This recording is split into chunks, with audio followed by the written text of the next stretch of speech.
Oh, that was well, everybody was together, so I'm just going to let it go. Like, it was delayed more than I'm used to, but everybody was together, so we're just going to assume it's fine. It's probably not fine. It's probably not fine, but whatever. We're just going to go through.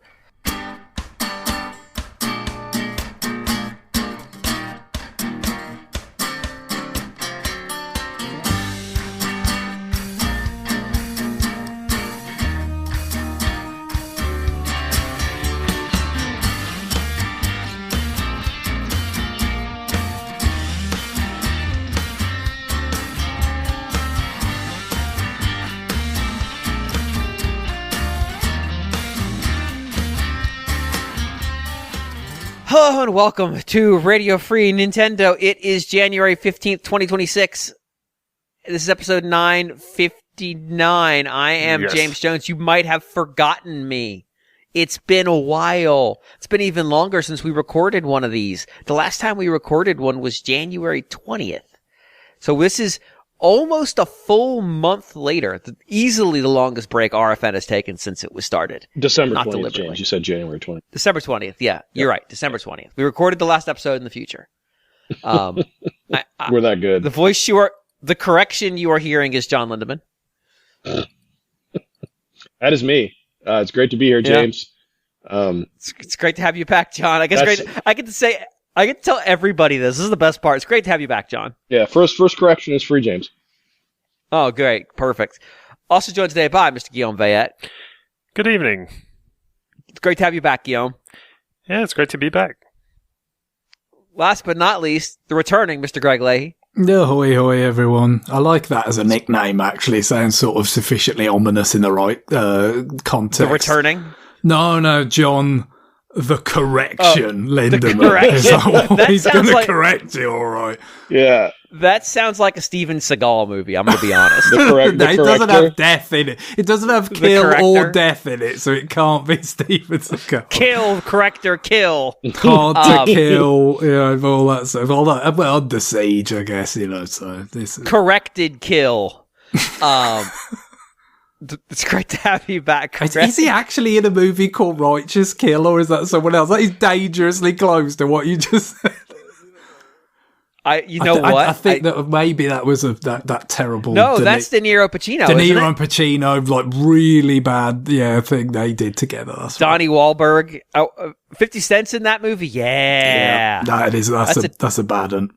Free on Tubi. It's like, hey, these guys have not been in the same movie other than like Godfather Part 2 and Heat. How about we ruin that? There we go. For those of you who missed the announcement last week, we did not have an episode. We planned to. John and I were both likely out that week, and then schedules just didn't work out. It happens.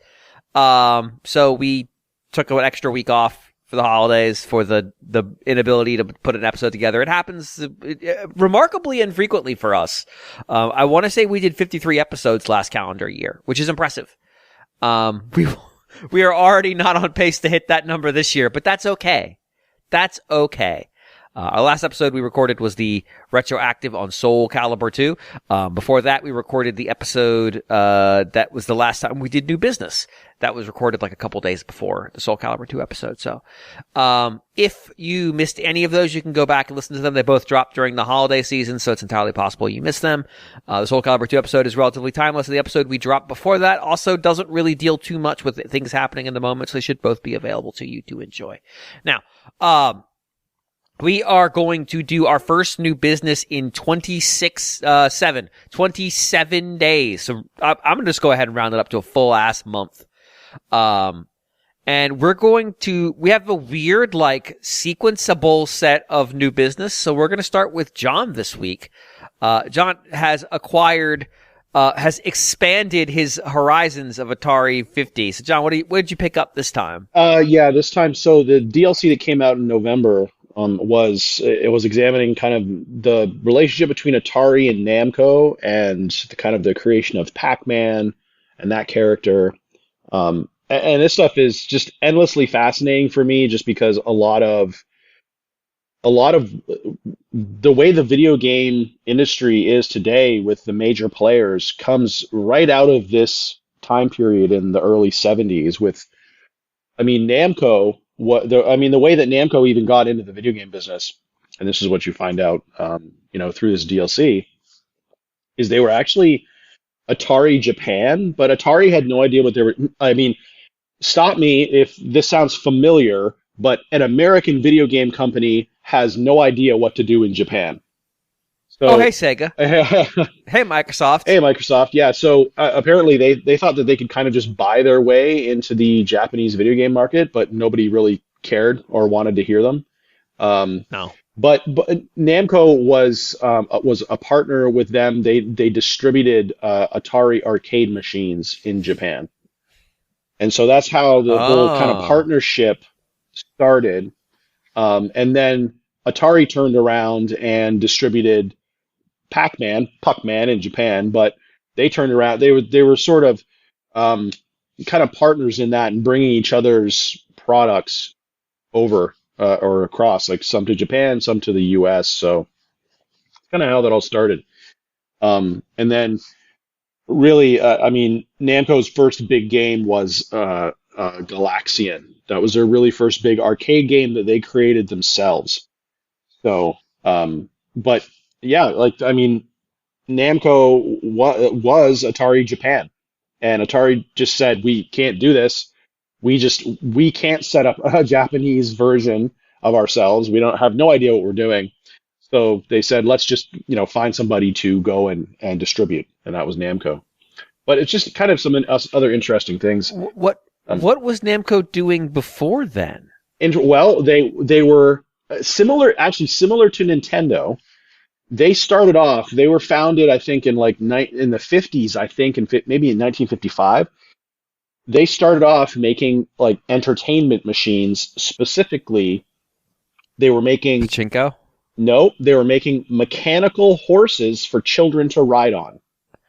Oh, because isn't their abbreviation like amusement machine company? Like that's the back part of the name? Possibly. They don't go into that. Oh, but I feel like it is. Yeah, I'm gonna look it up. That's how they started. So, and their original logo actually had a horse on it, like a kind of a cartoon horse, because that's what they were known for. Were these, the like that you see in a shopping mall, the little kind of horses that the kids ride. You throw a quarter in. My God, that was what they were doing.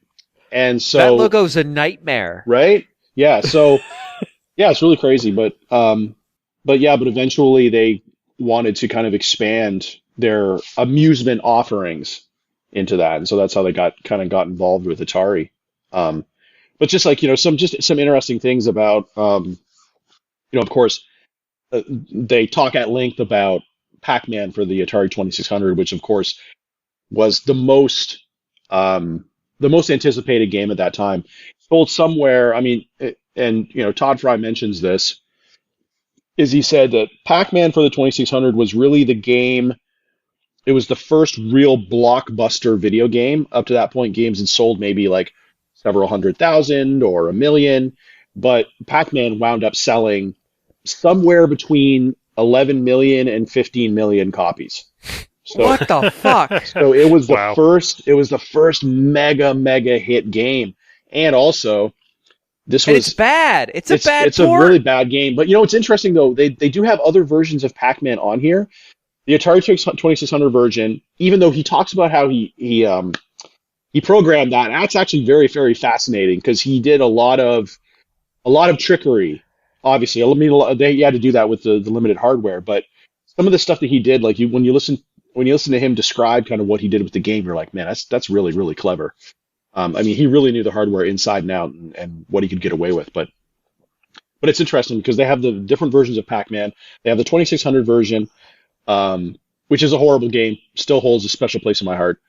But they also have the 5200 and the Atari 400/800 versions, which are interesting because they obviously look a lot better and they look much closer to the arcade version. Right. The Atari 400/800 version is really easy because it's slower, and then the 5200 version looks almost identical, but it's faster for some reason and much harder.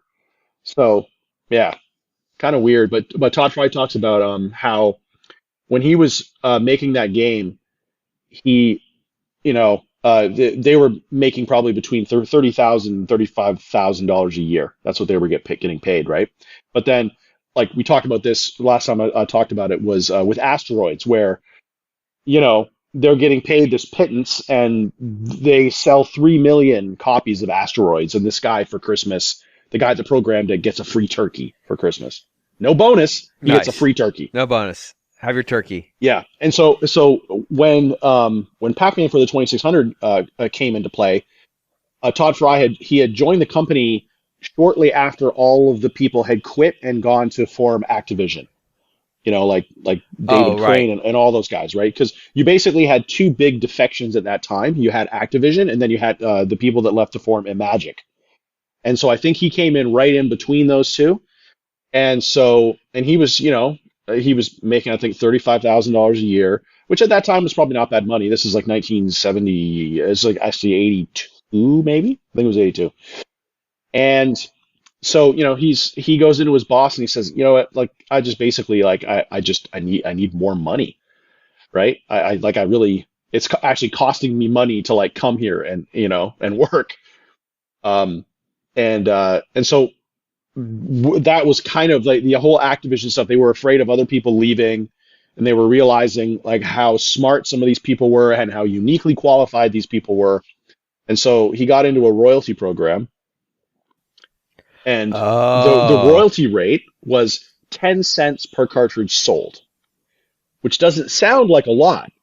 But when Pac-Man, he said he got paid royalties on 11 million copies of Pac-Man.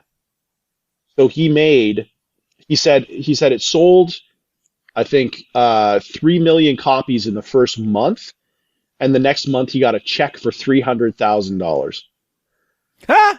Yeah. And so I think he went on to make about $1 million. He said it sold. He said he got paid royalties on 11 million copies of Pac-Man. So you do that math. Nice. He's making over $1 million on it. So damn, as he should, right? That game was huge. It made a ton of money. And this was that game. And they show some ads from that time period.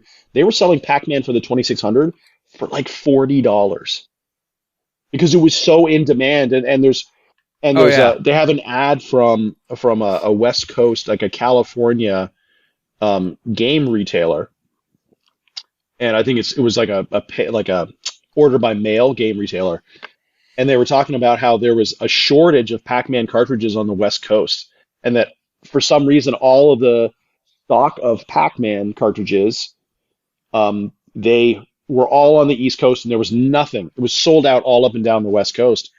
And so they were saying, like, they were kind of, like, I guess they would send out a monthly newsletter to their customers. And in the newsletter, they have this editorial that says, everything south of the Mississippi, there's no Pac-Man to be found. So we had to get stock outside of, like, normal channels from Atari. So they probably had to go and buy off of, like, a reseller or something. But yeah, it was crazy. Like, when that game came out, Pac-Man was the hugest thing in culture. It was there was a fucking song about Pac-Man fever, for God's sake. Yeah. There was a goddamn cartoon. Mm-hmm. The people. It was Pac-Man cereal. Yeah. Oh yeah, it's a big fucking deal. Mm-hmm. And yeah, that's a terrible version of the game, but it made a shitload of money. So what do I know? Yeah. I can't confirm that they were Nakamura Amusement Visions, but the actual name Namco comes from Nakamura Manufacturing Company. Yeah. Yeah, I think again, their CEO, not shocking. I think is Masaya Nakamura, and there's a great there's a great flyer announcing when they rebranded to Namco, and I think that happened in like 1977. And it's great. They went through a bunch of names. Yeah, because it has Nakamura on there in, like, the best way I can describe it is that he's dressed in, like, traditional samurai garb. Sure. On this flyer. Why? I don't know. But he's dressed kind of like a samurai, sort of. Like, it's in... Because he can. It's probably not exactly samurai stuff, but it's like that kind of traditional Japanese, very puffy outfit. Yeah. Just very interesting. And also, he apparently came over and they had a company golf tournament at Pebble Beach in California, and apparently he won. Masaya Nakamura, the Namco Nice. CEO. He won it.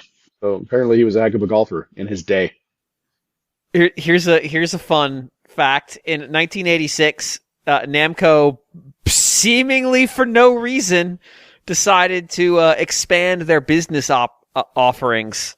They did this by buying a Shinagawa-based restaurant company called Italian Tomato Co. Limited, which is a Japanese-style Japanese-Italian restaurant. I cannot describe to you what that means in normal context. What I can tell you is this is not Italian food as you know it.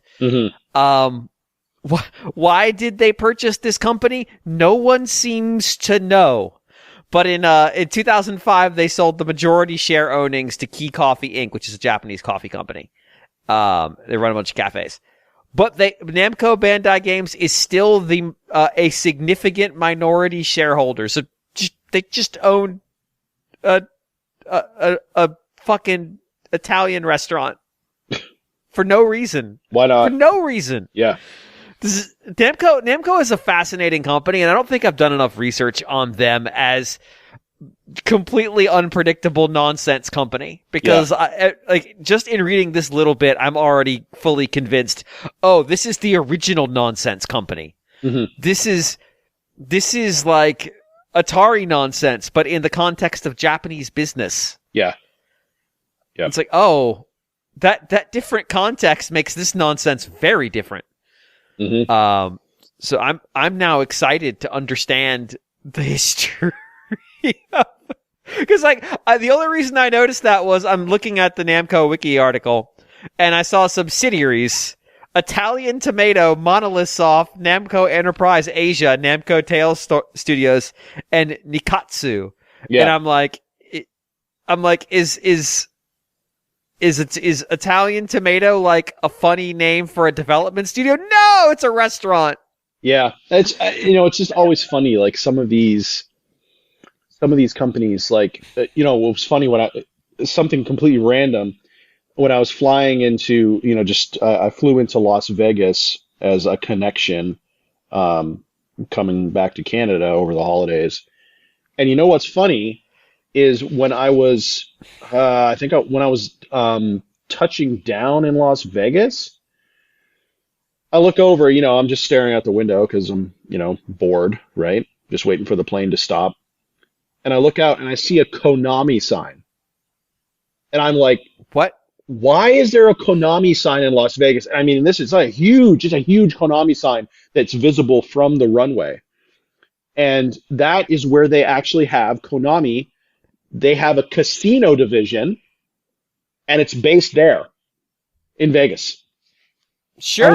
I was like, and it's just so funny, like all these Japanese companies, it's like, I mean, aside from Nintendo, a lot of these companies kind of were trying to make money somewhere else and kind of fell ass backwards into video games and started making money with them. Like they were mainly like, I want to make money doing whatever the heck I can. And, video games looks interesting. And then they go over there and they make a bunch of money, creating video games. And then now they're a video game company, even though they're really just a we like money company, but we've done video games for so long that we're now a video game company. Like Nintendo with its love hotels. Yeah. All right. So I found another of the listed Namco subsidiaries, which they no longer are the holders of this. In 1996, Namco bought Nikatsu, which is one of the original Japanese film studios, like founded in 1912. Yeah. Like crazy old. So again, 1996. I'm going to repeat that date because it's important. In 1993, Nikatsu declared bankruptcy. So already things are kind of weird here. Their golden age was in the 50s after the war. But in 1971, again, many years before Namco decided this was an indispensable asset that they must acquire, Nikatsu launched a sub-brand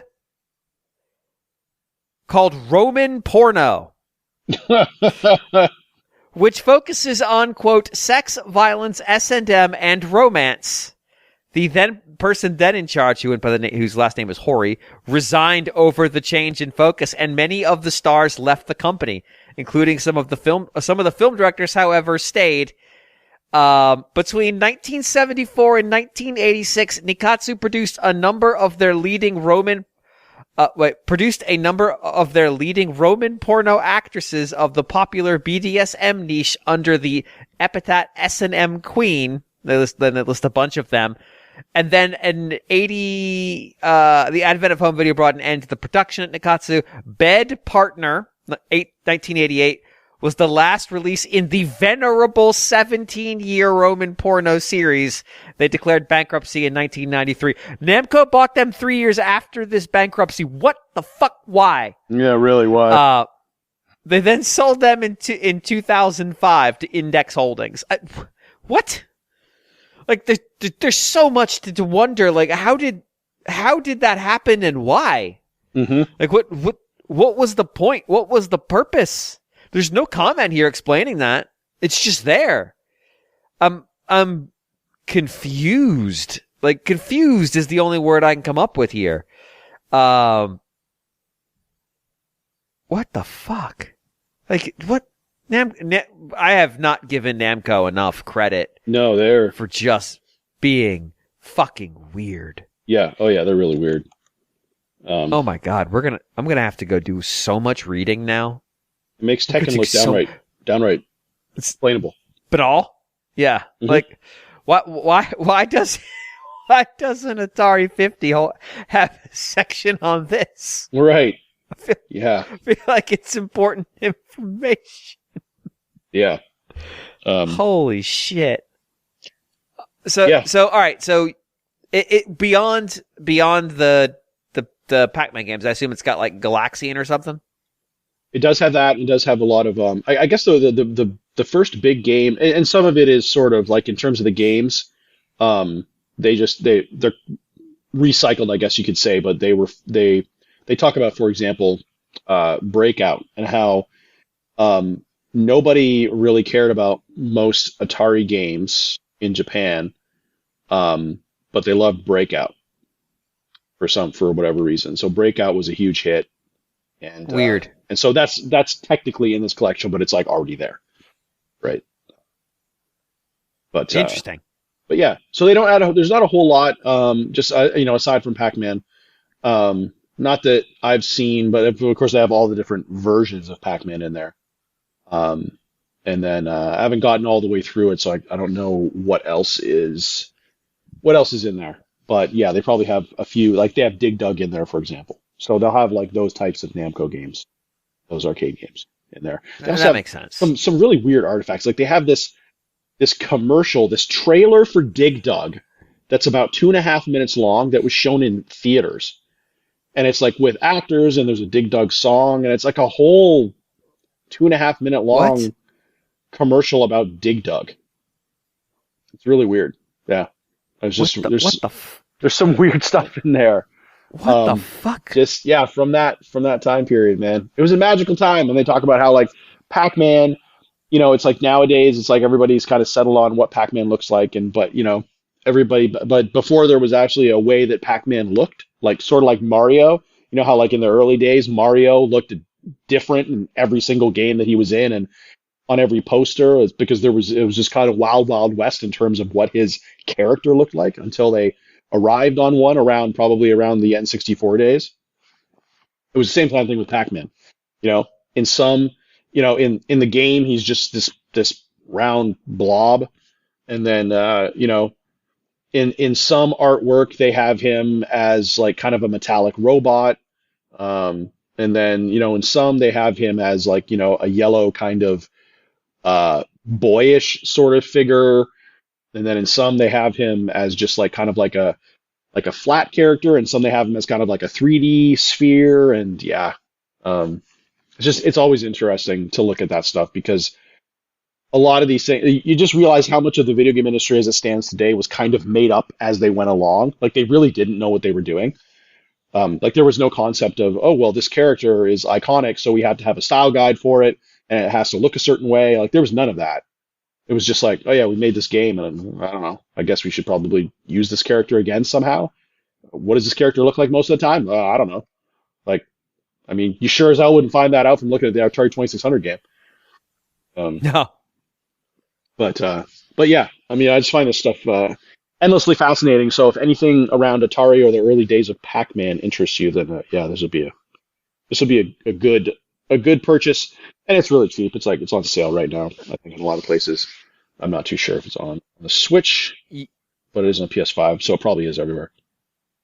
You'd already done the Intellivision one, right? Yes. Yeah. That's so weird also. Mm-hmm. That Atari owns the Intellivision library, essentially. Yeah. Yep. What a world. Yeah, Well, I say Atari, a company currently operating with the name Atari legally. I should include that statement because, fuck it. Has gained access to the Intellivision library from the Amico fiasco. Mm-hmm.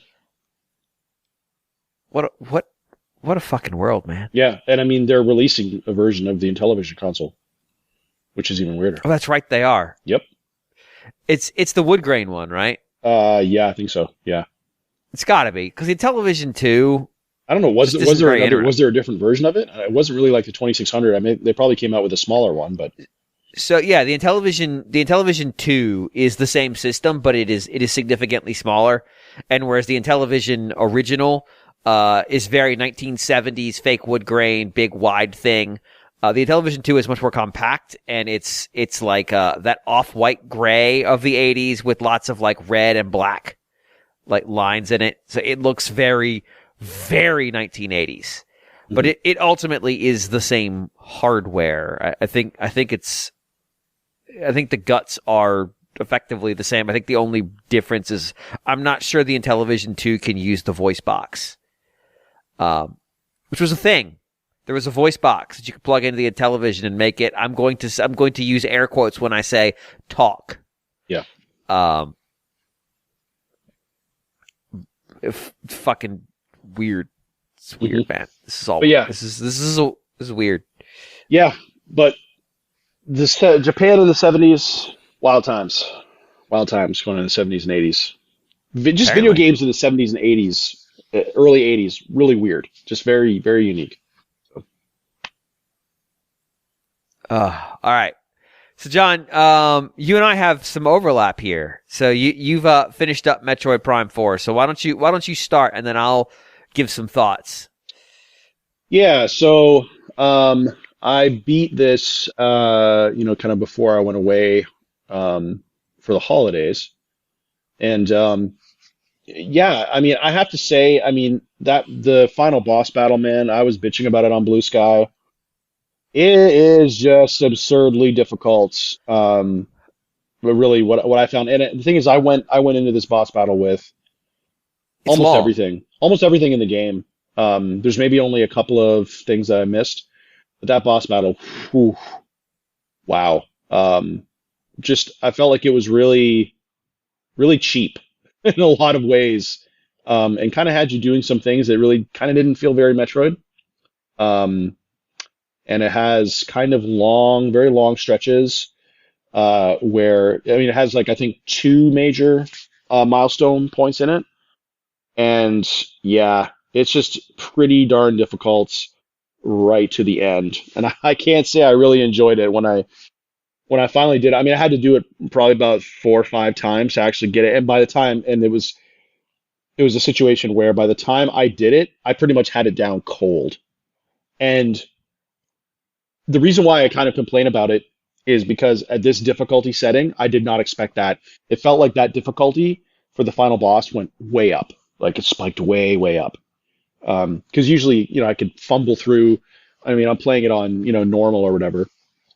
So most of the bosses up to that point, some of them got a little tricky, but most of them, you can take a few minutes, figure out the pattern, and you can usually get through them first time. But the final boss was not at all like that. And when you died, if you didn't like restart at one of the milestones, you had to come back through the tower and do all that stuff over again. So yeah, but aside from that, I mean, I really enjoyed it. I felt I probably could have done without the overworld. Really, I don't really think it added too much, but which I've kind of gone into previously. But yeah, I mean, it's good. I feel like there was a lot of sort of bashing of this game. I actually really liked all the characters in the end, and I think they're actually I mean, to me, like a lot of the criticism of this game was, oh well, the NPCs talk too much. It doesn't feel like a Metroid game. But actually, by the end, I actually really liked some of the characters, and was kind of sad to see them go in a way. Just because none of the characters, I mean, you have some of the characters are kind of cliche, but I was really impressed by the amount of just extra dialogue that they have, that you can go up and talk to them and they'll say something unique, or they'll have a conversation between each other. Like, that's the kind of stuff I didn't expect out of a Metroid game. Not even close. And that really impressed me. And I kind of liked the pace of it. Like you would go get something and then you would bring it back to Mackenzie, and he would, do it. It had kind of a good feel to it. Like you're almost kind of like an archaeologist in a way, bringing back these artifacts to home base. So I like that.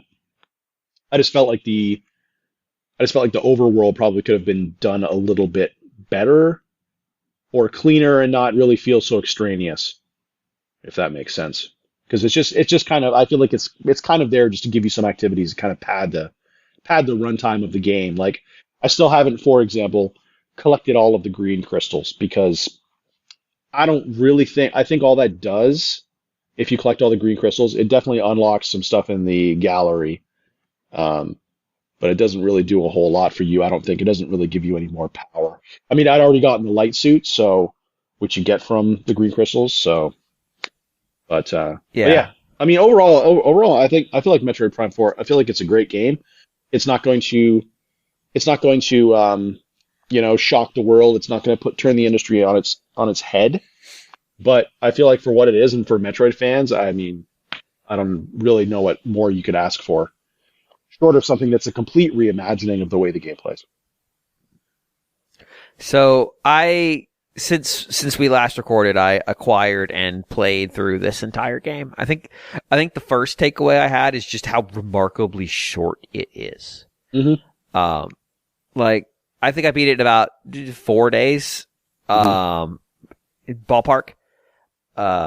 Some of that time I had an audience who kind of was checking in and out. So I think she probably saw about half the game. Yeah, I think I beat it in 26 hours. I think that was my runtime. Yeah, somewhere in that neighborhood. Yeah. With about 80-ish% of the collection. So move through relatively quickly. I've been in the articles for the show, I've been kind of returning to the theme of what the fuck broke people's brains about this game?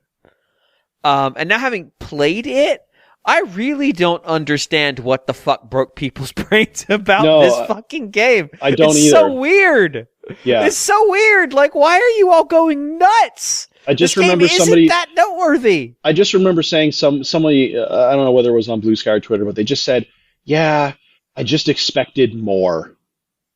And more what? And more what? This is a Metroid Prime game. You cannot get more Metroid Prime. The more I played it, I'm like, this is a Metroid Prime-ass Metroid Prime game. I mean, I was good with the amount of content in the game if they meant more that.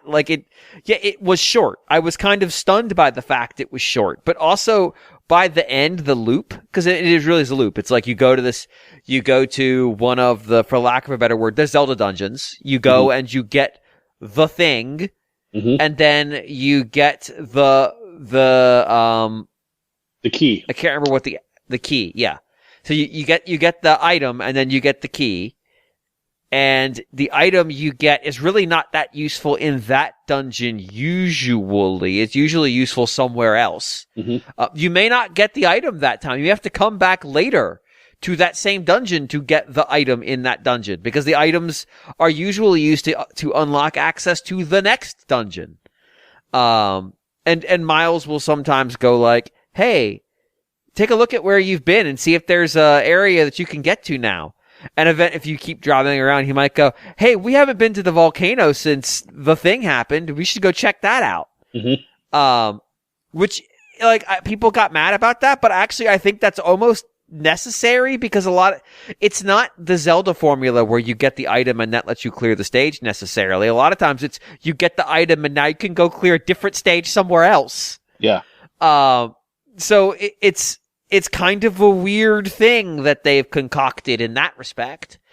I distinctly remember when you get the bike's ability to hover, which is weird and silly. I had to think about where would it have been useful to be able to hover with the bike, and I would have never come up with that answer in a million years. Yeah. Because I just didn't remember that door was there, because you couldn't get to that door because there was lava. Yeah, and there was at least one time when what I was told when someone nudged me, I was like, I knew it. And instead of running around, not knowing what the hell I was doing, being completely on the wrong track, I was able to go right back to where I just was, but I didn't think there was anything else to do there. I basically turned around and went right back, and I was able to keep the story going. And I was like, that was pretty nice. That was helpful. There is a amusing incident where the game, I can't remember which dungeon it's from, but essentially I sort of anticipated where it was going to want me to go, and I went there, but I couldn't do the thing because I hadn't talked to. We had assembled all the crew back at base camp, but I hadn't been told by Miles yet that I could do the thing, and so I go out and drive to the place. Miles calls me back to camp. I go back to camp so he can verbally tell me something. This is about their colleague that just keeps wandering off into the desert. I am verbally told that he has something for me. Never mind that I had just seen him when I left the first time. I then have to go find him, and then he gives me the thing, which we could have. Then I have to go back to Miles with the thing so that I can go to the place with it and use it. It's like, couldn't y'all have just made this happen at the camp? Why does this idiot have to go off and tell stories about his people out in the wilderness with his fire? Like, I'm a hunter. I get it. I get it. He was hard to find too at the start. Yeah, I couldn't find him. As you already kind of hinted at a bit, the maybe a certain amount of self-consciousness about the running time of the game. Yeah, a little bit. Because that element and again, you've had similar elements going all the way back to Prime 1 with the artifacts and stuff, so it's not as if it's something alien to the formula, is it? But especially like the green crystal element, John already kind of touched on there, and all that, as well as the sort of parts that you've got to assemble, which is a little bit like the batteries in Prime 3, if I remember correctly. Except, I guess with the batteries in Prime 3, you didn't actually need all of them, if I remember correctly. No. Like it was more lenient than the artifacts in the original Prime, for instance. Which was not lenient at all. No, you had to have everything in that case, whereas, the batteries in Prime 3 that would get you access to the final literal phase, in that case, a subset was okay. So here you've got that sort of thing again with the robot parts, but you need all of them. But there's not that many of them. They're quite conspicuous in most cases. So, but then it's like, at some point, they say, that's not enough, is it? We need to have the crystal element on top to make sure that people have really kind of again, maybe that's an element of self-consciousness about the overworld feeling extraneous, as John has already mentioned, and that somehow this would make it feel less so. I would say, for my part, when I was finished it, I had already kind of got a lot of those crystals, because there were times where I played it a lot portably, and there'd be times where it'd be like, oh, well, it'd be nice to start this next dungeon, as it were, as you said, Joe, on the TV for a bit, maybe, and so I won't go to that yet. So, but I'm kind of just absent-mindedly playing this while doing something else. So I just sort of rode around a lot on the bike at times, not paying that much attention, and kind of got ahead of the curve on the crystals. So it wasn't a big, when it was like, I see, this is going to be required, is it? There wasn't that much to be done before I could progress. For people who had not interacted with the overworld in that way, I imagine it was much more of a rude awakening. Yes. Oh, yeah. I had been very actively harvesting. So, like, the advantage of me coming into this game a month after it came out was I knew certain things I had to do. So, like, I green crystals was never an issue for me. Like, I got to the end, and so the girlfriend was here most of the time I played that game. And that was the only part where she's like, oh god, you're going to have to harvest a lot of these. And for those who haven't played it, there's a place where Samus goes to deposit green crystals, like it's the fucking bank. And there's a little indicator that shows it sliding up as you do it. And she saw how little it went up after I found a bunch of underground caches. And she goes, oh, this is going to be miserable. And I'm like, yeah, it is. But I had done enough of the work that it wasn't too bad, but yeah, it would have, if I had been kind of ignoring that, it would have sucked. There are a lot of places where there's big chunks of it, and they give you radar to find it later, like to try to make things go faster. But it feels like the green crystal was an attempt to make the game longer, and then in playtesting, they're like, no, this sucks. Yeah. And so they gave you radar to make it shorter, but not so short as to just get rid of the green crystal collection. Like, we gotta balance this out a little bit. But the underground, like, once I realized how to break the big hard blocks of it that are on the planet's surface, which the game doesn't do a great job telling you how to break, that moved the needle a lot, because those have a ton in them. And so there is stuff to do in the bike that I thought was at least kind of interesting. But yeah, God, did this game need a fast travel at some point? At some point, yeah, it really does. Just needed a fast travel. Like, I'm just trying to get to, like, I have to go to the volcano, then I have to go to the ice place, then I have to go back to the volcano. These are very far apart. Mm-hmm. Or Thunderhead, which is pretty far apart from the volcano. It's like, okay, I gotta go drive all the way over there, do something, drive all the way back, and it's like, did I accomplish anything? No, I did not. I picked up an item and came back. It's like, okay, that's fine. But like, when you're down to, I want to go collect, I'm looking at the map and I'm looking at places where it's obvious that I wasn't able to get somewhere, or I left a little marker for myself. I'm pretty sure I can go get that now, or at least there's a chance I can go get that now. I would like to be able to go check that out. It can be quite involved. The one where the factory where you get the bike. I can't remember what it was called. That's the Volt Forge. Volt Forge. Yeah. There are some hidden object, or some objects that require you come back later. They're just for story progress. It takes a while to get to Volt Forge because it's kind of out there on its own. But then it takes a while to navigate Volt Forge, at least a little bit. Mm-hmm. But then if you want to go back a third time to get items that you can get after you get certain power-ups, it's like, man, I'm really sick of driving to Volt Forge, driving to Building 3, and then going down the elevator a couple times to get to the bottom of Building 3. Although Building 1's elevator is much worse because it's full of angry things. It's just like, man, just be able to let me go around a little bit. Like, let me, if I've cleared this, for lack of a better word, dungeon, give me the ability to jump to the save point in the lobby, for lack of a better word. Which would have been more analogous to the way Prime 3 is with its, it's not like it's, it's super granular, but because they're different planets, you were flying the gunship to, right. There were particular like save points or fast travel points, whatever, that were like little hangars for the gunship, right? So you had the ability to fast travel, and it wasn't just right at the end of the game like it was in Prime 2. So considering how so much of this it has some basis in something that was in one of the first 3 games, I mean, even down to like phases of the last boss where it's like, oh, this is like when they ripped off Gandalf falling with the Balrog in Prime 3 with Ridley, and like you could virtually trace some sort of specific inspiration to a previous Prime game. I'm surprised that wasn't kind of a factor, or at the very least just a fast travel to home base itself would have been kind of, because you come back there so often.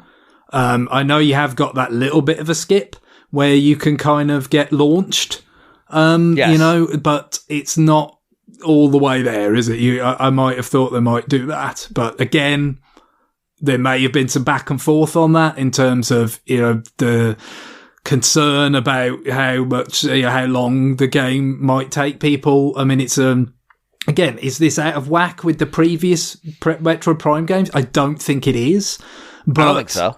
Which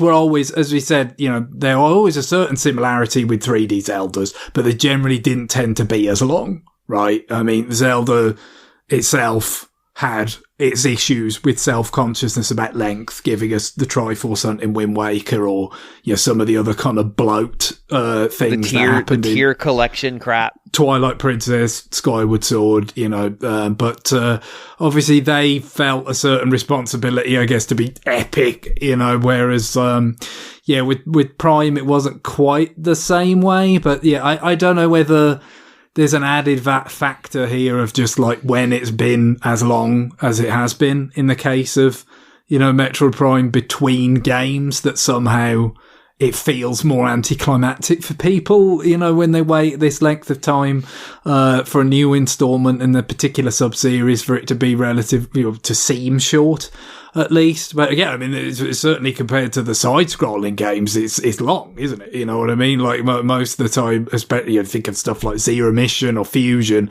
they're really quite quick. Dread was a bit longer, but not massively so. So yeah, I guess it depends what kind of perspective you and context you're coming at it from.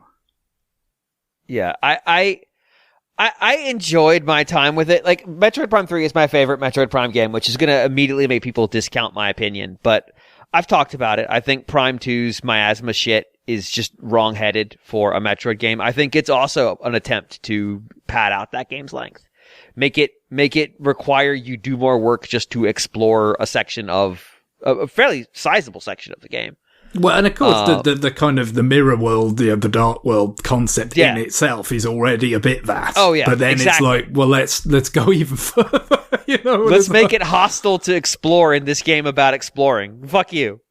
And Metroid Prime 1, I never really jive with the controls too much, but I also, that game was their first attempt at it, and there are things in there that if you go back and play them raw, I don't think feel super good. But yeah, the artifact hunt sucks. It just sucks. It's not good. In fact, that's where I bailed out of the game, was the artifact hunt. I'm like, I just can't deal with this shit. I don't want to deal with it anymore. I'm done. 3 gets to the fucking point in a way that I appreciated. Like, 3's like, yeah, we're gonna let you get to the getting. And besides the fact you have to drive everywhere, and 4 more or less lets you get to getting.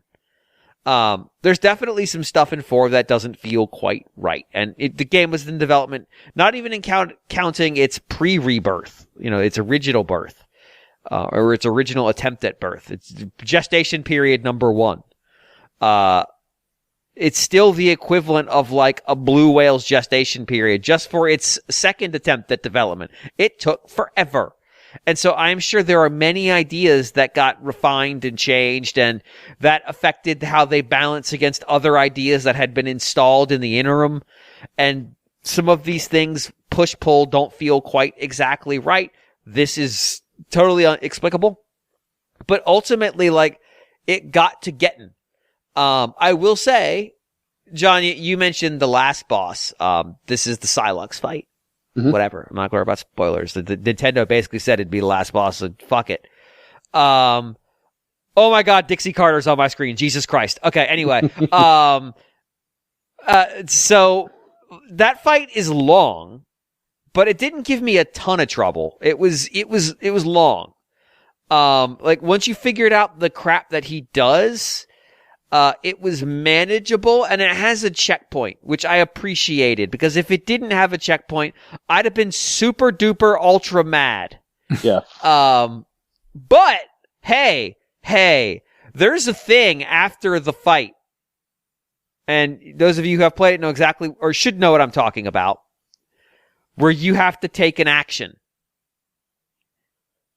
And if you don't take that action, you get to redo the fight again.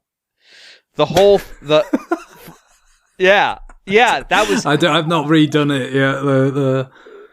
Yeah, if you don't... I had like a 90% items when I beat it, and yeah. I have got 100% items now, but I've not gone back to beat it again.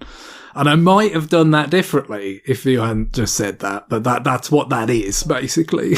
Yeah, it's just it would just you goes, like to fail button.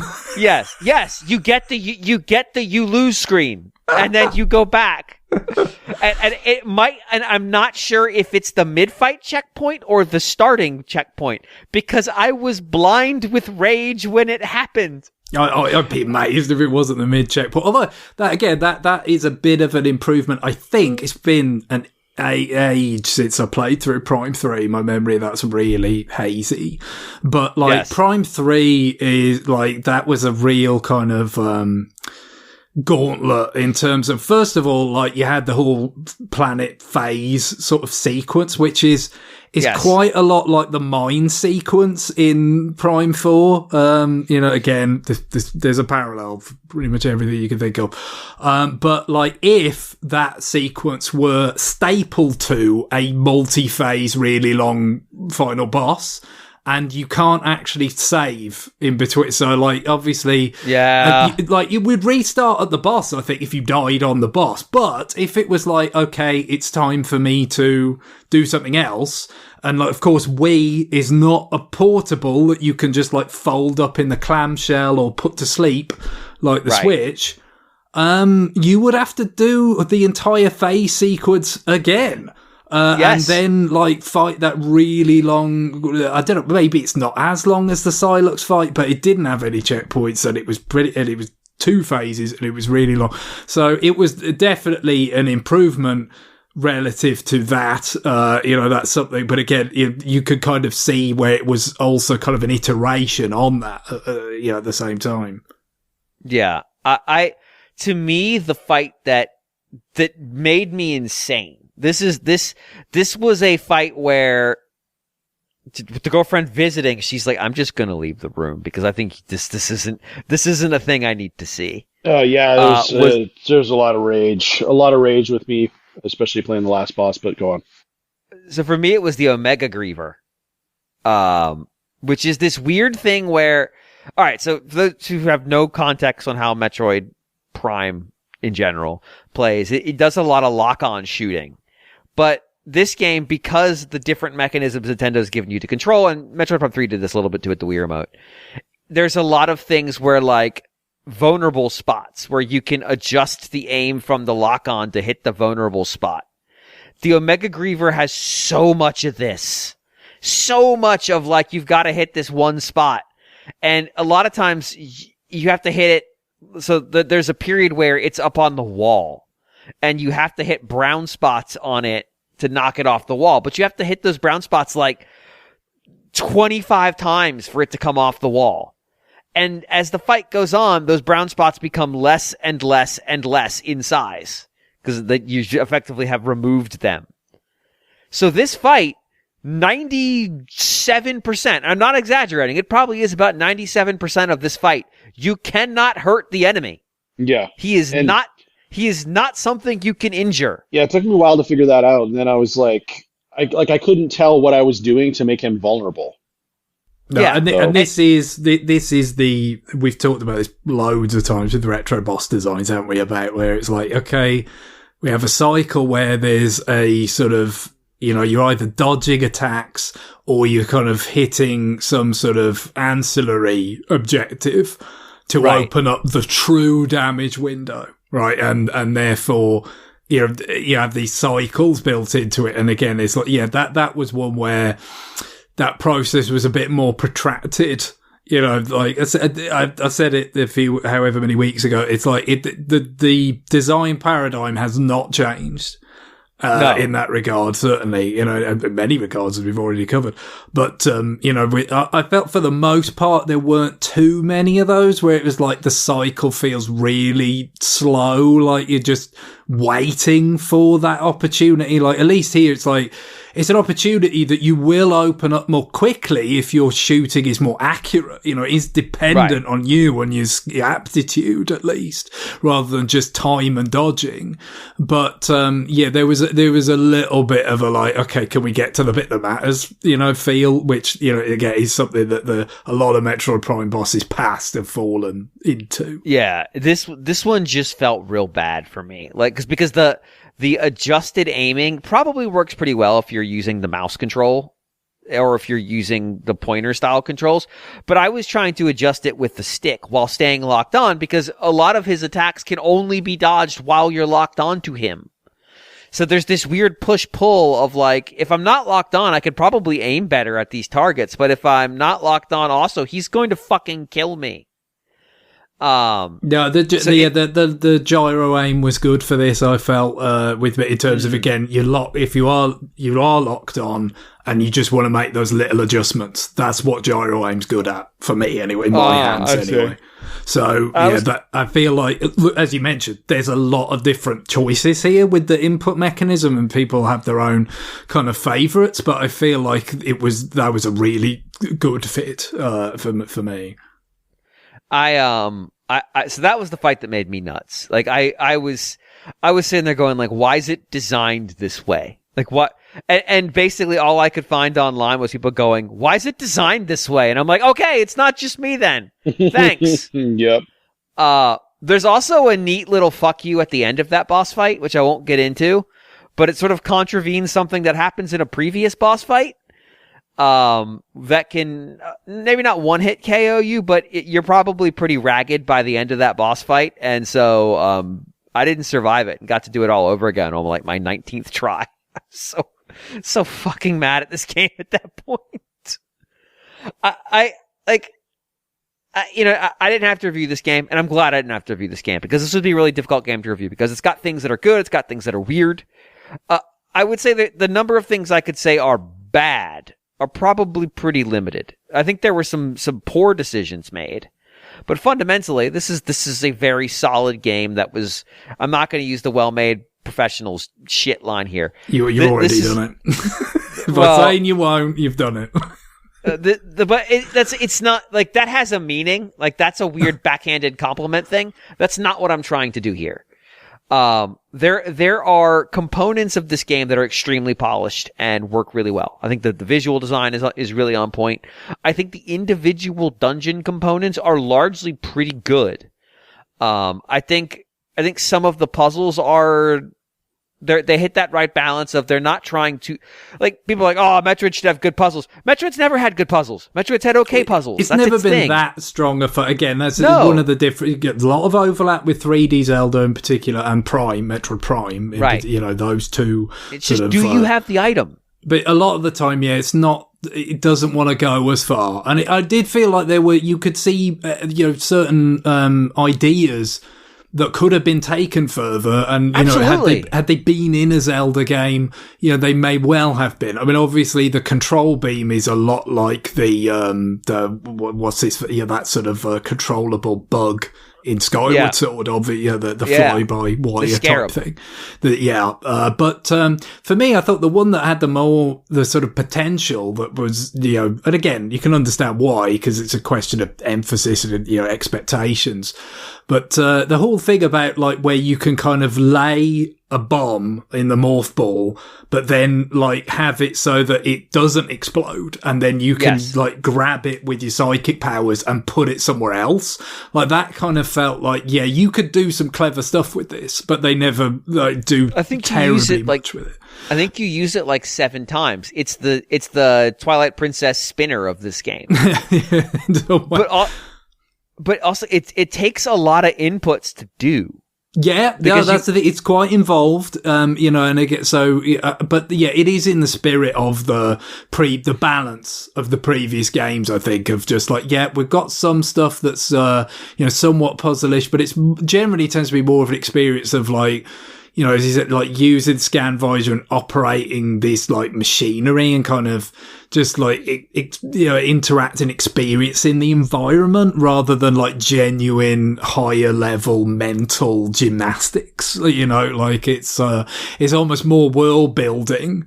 And it kind of involves you in it by having you interact with these like machines and things in some way, rather than the hard gameplay puzzle solving that you expect. Certainly some 3D Zeldas that went more, that emphasized that element more.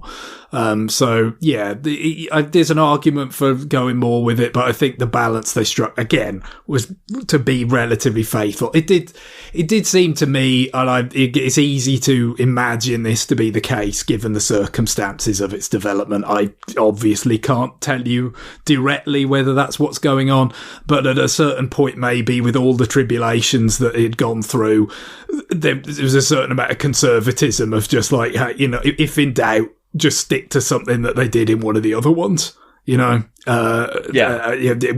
which is why there are so many things that you can very directly connect to something from those first 3. Yeah, I thought it was solid but flawed in what this game ultimately ended up being. And like, if I had to review it, which I'm glad I didn't, because it would have been a pain in the ass, I would probably give it somewhere in the 7, 5, 8 territory. Just because like there are things that it does really well. There are things that it does okay. There are things that make me confused. I would say the number of things where I can look at it and go, this is objectively the wrong decision that you made. There's probably like 3 or 4, and none of them are structural. They're all more instances. You designed this thing and I don't know why you designed it that way. Or you sequenced these things and I don't know why you sequenced them that way. That's a weird way to have done that sequencing. I would have done whatever order that I would come up with here to avoid that mess. The girlfriend here described the hunter as just being like Chakotay's character from Star Trek, and I was like, fuck, it's on point. But like those interactions where it's like, I don't know, go find him, there's smoke, and I'm like, everybody in this game has radios. I can just call him. Why do I have to go find him from smoke? We've got radios and digital maps. He could just tell me where he is. That's dumb. It's one of those things where you just look at it and you're like, the meme about like 80% of movies made before the 80s or before the 90s couldn't be made now because we all have cell phones, and like most of the plot would be immediately obviated by that. Mm-hmm. Like there is a certain amount of like sometimes where it's just like, hey, come back to base so I can look at the thing you got. And I'm like, how the fuck do you even know I picked something up? What the fuck? You follow me? Followed by, go find him. He's out there. He can tell you the thing. After playing the game, I saw some people complain about the ending, which I thought was kind of weird for a Metroid game, which the story is usually not that important. No, and considering technically, like they're still maintaining the kind of pretense that this is like an interquel series, that still exists nested inside the wider Metroid continuity. It's like there's not that much that can happen, is that, you know what I mean? Right. Like, it's like you pretty much got to get back to first positions by the end of it, because otherwise it's like, well, you're going to ask you, well, God, like how did we end up where we were supposed to end up at the beginning of Metroid 2? Or I think it's it's between 1 and 2 is that gap is where all the Prime games happen. I think. I mean, Samus has to get her psychic pants and her psychic boots, and she has to lose her psychic shoes. The psychic ones at the end because she didn't have psychic pants in Metroid 2 or whatever. Why not? Why didn't she have because then we wouldn't have to deal with all those fucking Metroids that live right off screen. Fuck Metroid 2. That game is just a nightmare. So if they make a Metroid Dread 2, avoid it because it's going to be bad. I am. It'll probably have a higher resolution than that GameCube game if they do. That's true. I just go back to the statement of the absolute inanity of the commentariat around this game is baffling. This game is how this game was received and how this game was talked about. Having played it was baffling before I played it. Having played it, I'm more confused than ever. What the fuck are you people doing? Having been sort of insulated from a lot of this, I can't offer you any explanation really. I almost can't look away now. I would venture just again the length of time. It creates this sort of void in the length of time between installments and even just between the announcement, which is roughly about 9 years now, right, since they originally announced Metroid Prime 4.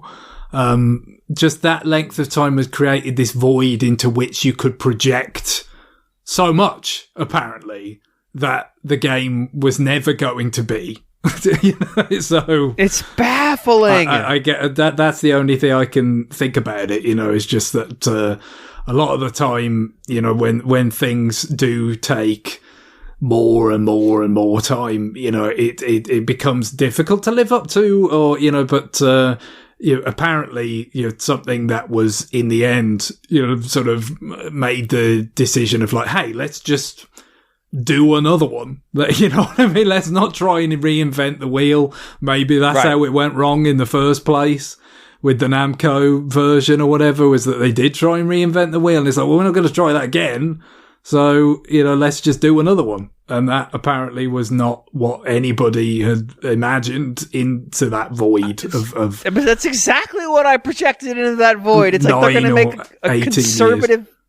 They're going to make a conservative effort to appease the people who they promised a Metroid Prime game, but they are not going to try to rock the boat here. They're going to make this thing and get the fuck out. Yeah, we talked about it being an obligation, but plenty of times, and that is true. That's the only reason why we have actually got it is because they felt obliged to deliver on it. So. This is a Sisyphean obligation at some point. This is a god has come down to punish them for their hubris and has given them an unenviable a task that Hercules himself looked upon and said, "Boy, that sucks." Yeah, I feel like what people expected was some sort of God of War type reimagining of it. That's the only thing I can think of.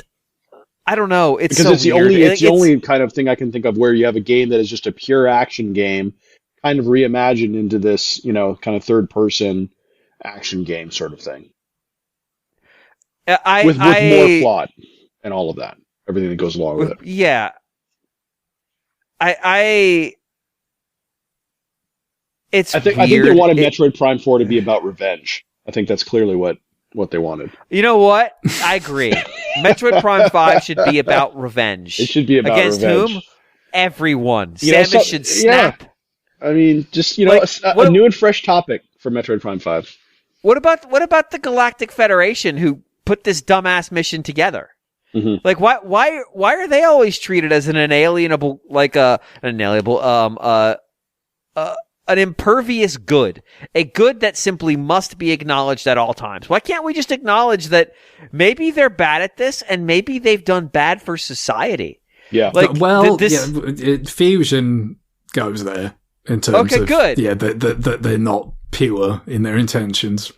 Well, no, I'm not talking about pure in their intentions. I'm talking about have they ever done anything that doesn't result in a disaster? Like it feels like that. This is rewatching the, I don't know why I did this, rewatching the Star Wars prequels 2 years ago. There's a moment where I realized, I kind of empathize with the Confederacy of Independent Systems here. Like, maybe the Republic kind of fucking sucks.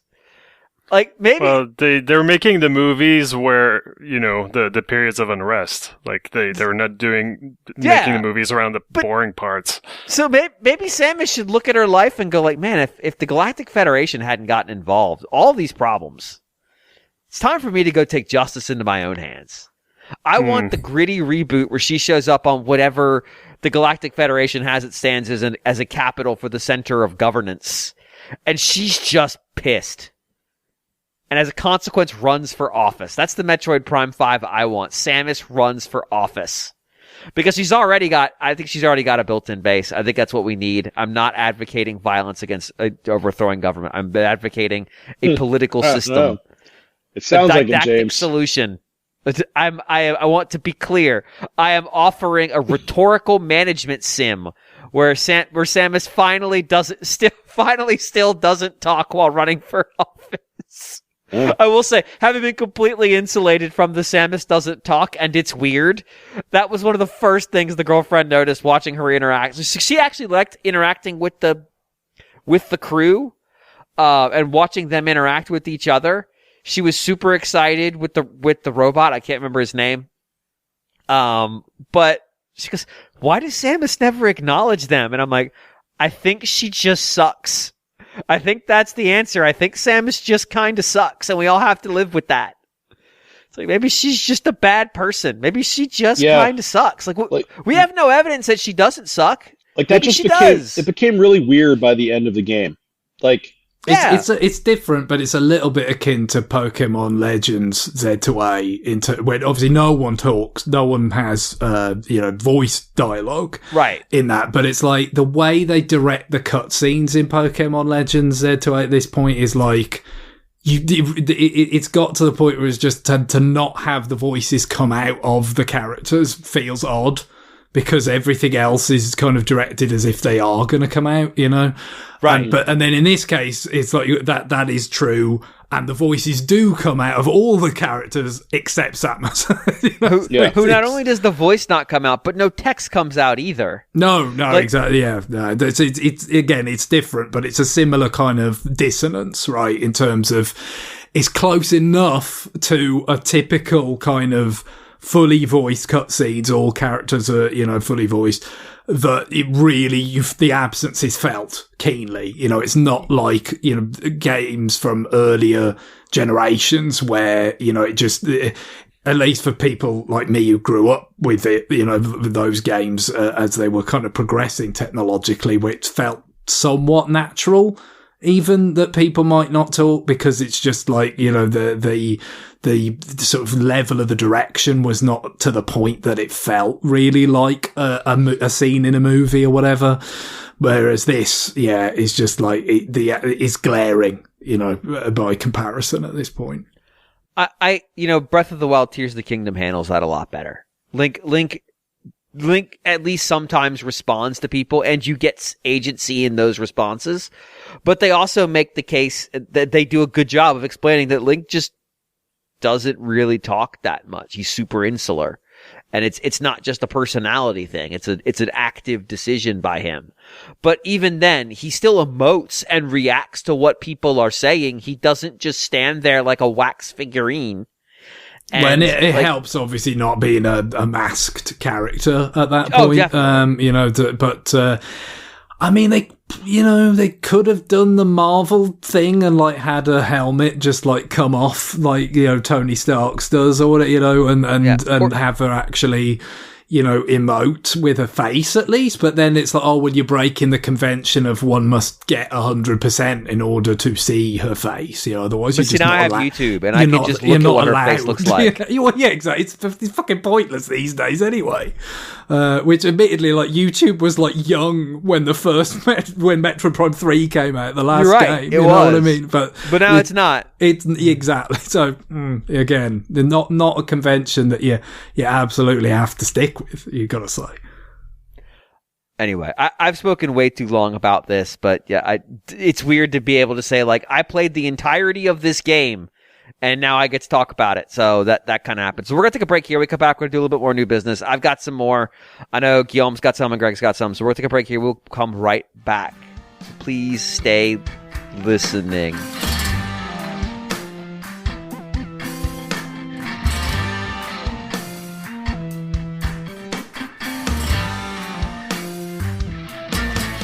We return with more new business, and you get to hear me talk some more. Ha ha! I'm going to talk about a couple of things real quick, and then I'm going to tag team a game with Guillaume. I got Is This Seat Taken? You probably saw it in the Nintendo Indie Showcase, whatever they call that thing these days. This is the game where you are given a scenario that has a seating arrangement, and there are a number of characters. They're all shapes. They're not people. They're anthropomorphic shapes. They've got arms and legs and mouths, and they talk. They don't shower because they're filthy. They're disgusting human beings. They're disgusting shapes, I guess. And you have to arrange them in the seating arrangement in a way that makes everyone happy. And people have different needs. Sometimes it's they want to hang out with, they want to be with a specific person. Sometimes it's they listen to music too loud and other people are put off by their music listening habits. Some of them wear too much cologne, which means they might irritate some of the same people that the stinky people do, but they might also irritate some people who just don't like cologne, or people who don't like people who don't mind cologne but don't like stinkiness. There are scenarios where people are eating popcorn because you're in a theater and they leave a mess on the seat. And so when the next show starts, people will be like, I don't want to sit in a messy seat, as if there's been anybody who walks into a movie theater and goes, God, I hope my seat's covered in old popcorn. That'd be great. But basically, it's a logic puzzle. You get N number of people, and you have to fit them into the space in a way that makes everybody happy. You don't actually have to make everybody happy. You can advance the story. This game has a story without pleasing everyone, but you should try to do it. There is a little bit of complexity because occasionally some of the things, how it works is every level is, I think it's 6 cities that you visit. And they're broken up into roughly 5 levels each. And then each one of those is broken up into 4 phases. So you're in the same space, but the people come and go. And in some cases, all of the people go. In some cases, it's like a bus where some of the people get off the bus at every stop and some new people show up. In the movie theater case, the people leave popcorn on the seat, which is like, it changes the remainder of that stage. So you kind of have to think ahead about like, how do I position these people so they're not going to poison the well in the future for somebody else who doesn't want to fucking sit on popcorn. And then there are people who make a lot of noise. There are people who want to talk, so you need to put them next to somebody else who wants to talk. But there are people who don't want to hear people talking, and people who don't want to hear loud music. There are people who don't want to hear either of that thing because they want to sleep. There are people who want to sit by themselves. They don't want anybody in the immediate vicinity.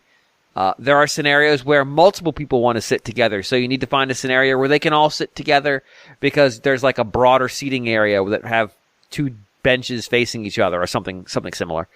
There are situations where it's a concert and some people want to dance, so they need to be standing, but some people want to sit, so they need to be at a table. Some people don't care, so you can put them either wherever they fit. People who want to be close to the speaker, people who don't want to be close to the speaker, people who want to be who don't want to be next to Angie because she sucks and I hate her. But people who do want to be next to Angie because they don't know how much Angie sucks and you should hate her.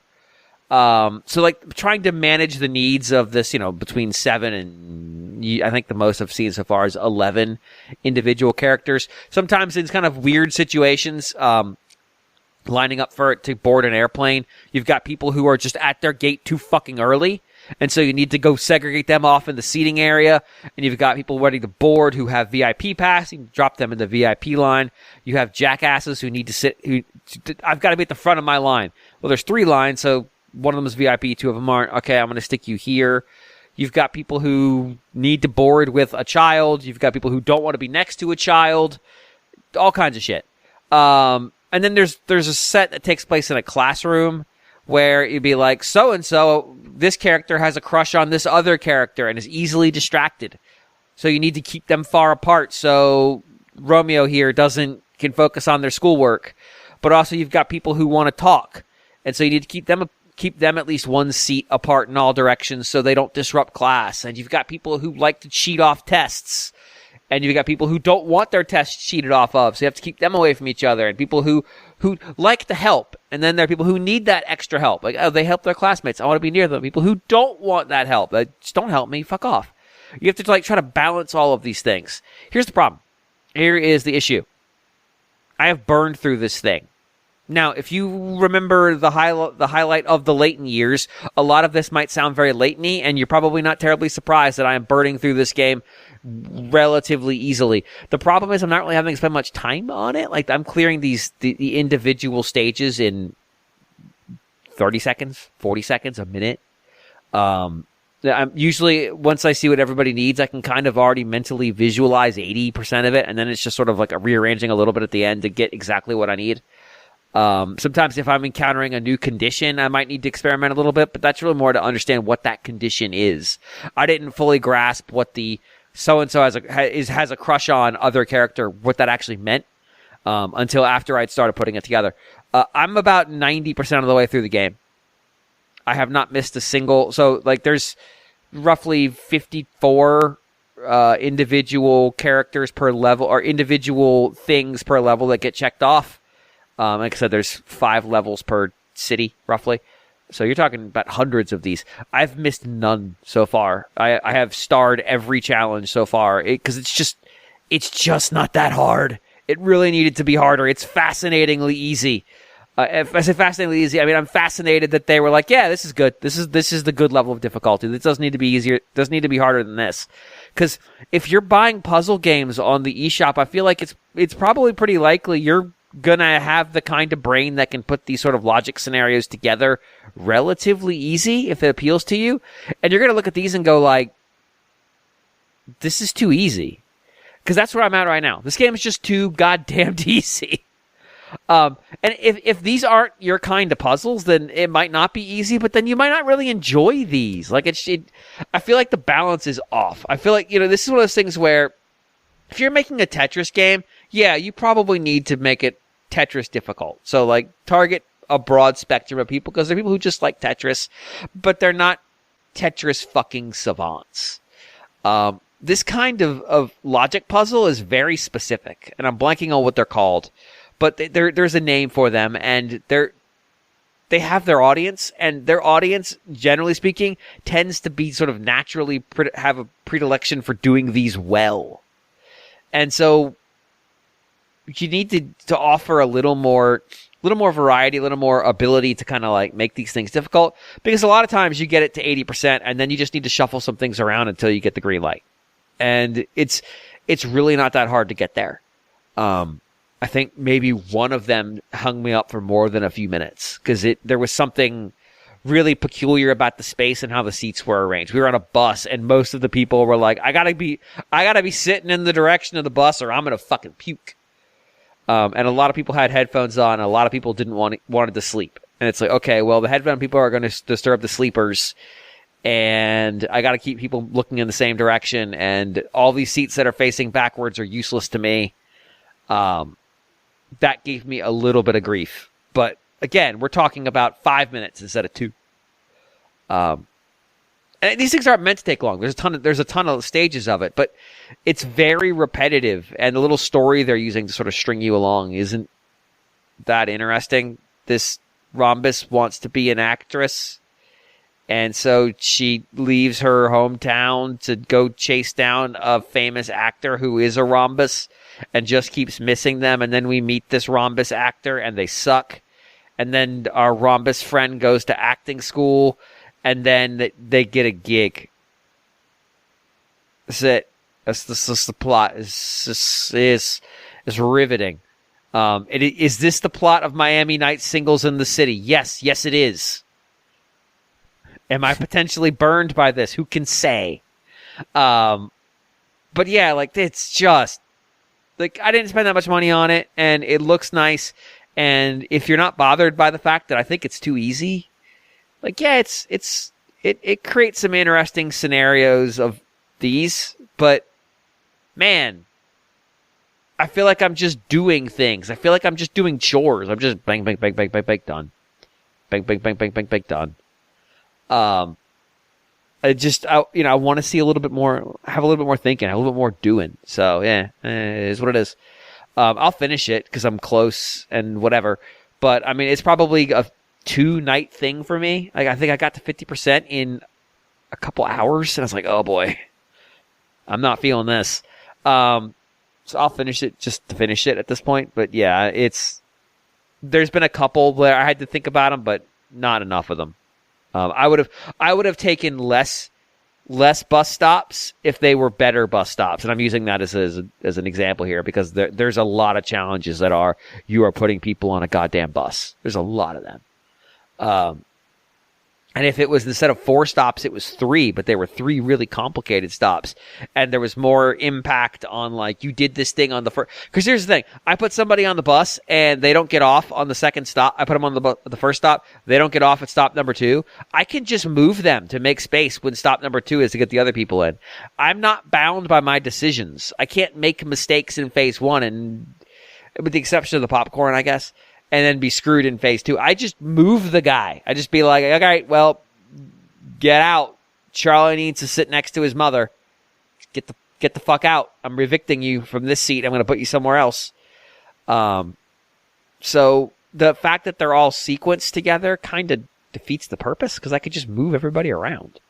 There was the interesting one about sporting events where they're in, I want to say this one's set in London and it's a soccer event, so I assume they were worried about a riot. I can't put fans of the opposing teams next to each other. So again, I assume they're worried about there being problems. But if you put 2 fans of the same team next to each other, they start cheering and they create a noise bubble, and there are people who don't want to be around noise attending a sporting event. Does this make any sense? No, it doesn't. But it's there. And so you're like, okay, I want the home team's fans to enjoy themselves, but I don't want them cheering because they'll disrupt the other people over here. And I just have this image from about 6 or 7 years ago watching a college basketball game for the other team in town. The private school, who has a bunch of New Jersey alumni, where there's an old front row center is an old woman knitting and her old husband, while the rest of the stadium is mostly empty and they're getting their ass kicked. That is the image I have in my head from this now. So that's good. Thank you for is the seat taken. But I'm going to move on to a game that Guillaume has also been playing. This is my first one of these. This is Once Upon a Katamari. And Guillaume, I'm going to let you go because you can kind of give more context on what this game is versus other ones. I only have context from the girlfriend who was visiting, wanting to play this because she's a big fan and giving me some context. But this is my first. This is me and Clop. This is our first run at this game. Sure. Because I exclusively play as Clop. Well, yeah, he's pretty awesome. Cousin Clop. Yeah, so this is basically the Katamari Damacy series I've talked about on this podcast about Reroll and We Love Katamari Reroll. Those were remakes or, HD ports of the original PlayStation 2 games. Because that series started in PlayStation 2. And after those 2 PlayStation 2 games, people feel like they kind of lost their whatever made them special. Like, most people think that We Love Katamari was the best one, and then it was kind of downhill. Like there was like a one that was supposed to be for 360 and PS3. It got canceled on PS3. So there's like My Beautiful Katamari or something, or Katamari HD on the 360, and then like there's another one that came later on the PlayStation 3, but both of them are HD, or very similar, or kind of just like, okay, well, here's the previous games, or the levels from previous games, but in HD. And they didn't really have much more than that to offer. And then there was like Touch My Katamari. I can't remember if that was actually the DS game or the PSP or the Vita, because I don't know. There were, like portable games that didn't really work because the series is all about using the twin sticks to move your ball around your Katamari. And anyway, so now the Switch got those remakes of the good ones, and there was an iPhone one, I think, that came out for Apple, whatever the name of their service Katamari is. Damacy Rolling Live, I think. Sure. And so like that one plays with touch controls, but also if you have like you could play it on TV on a Apple TV with a controller if you wanted. So, and apparently that was well received. And now there's like this one that's for PC and that's for Switch. Once Upon a Katamari, just finally a new one of these with, of course, like it reuses some of the ideas from previous games, previous levels that we've seen before, but they're mostly new. And of course, the concept of this one, the idea is that the King of all Cosmos did not just break the cosmos, but he broke space-time as well. And so now you have to roll things from different time periods in order to plug the hole that he created into the reality. And so, that just gives the game kind of an opportunity to be more varied in its kind of settings. Like, not that it looked like Namco was all that constrained about, what to put in these levels and what theming that they could have. But this lets them be more like, okay, this is like the Edo, Japanese era. Anyway. Yep, Edo. Essentially, Tokyo becoming the capital. And, right. And then, like, dinosaurs, the Ice Age, the Far West. And it just leads to, fun characters and fun items pirates.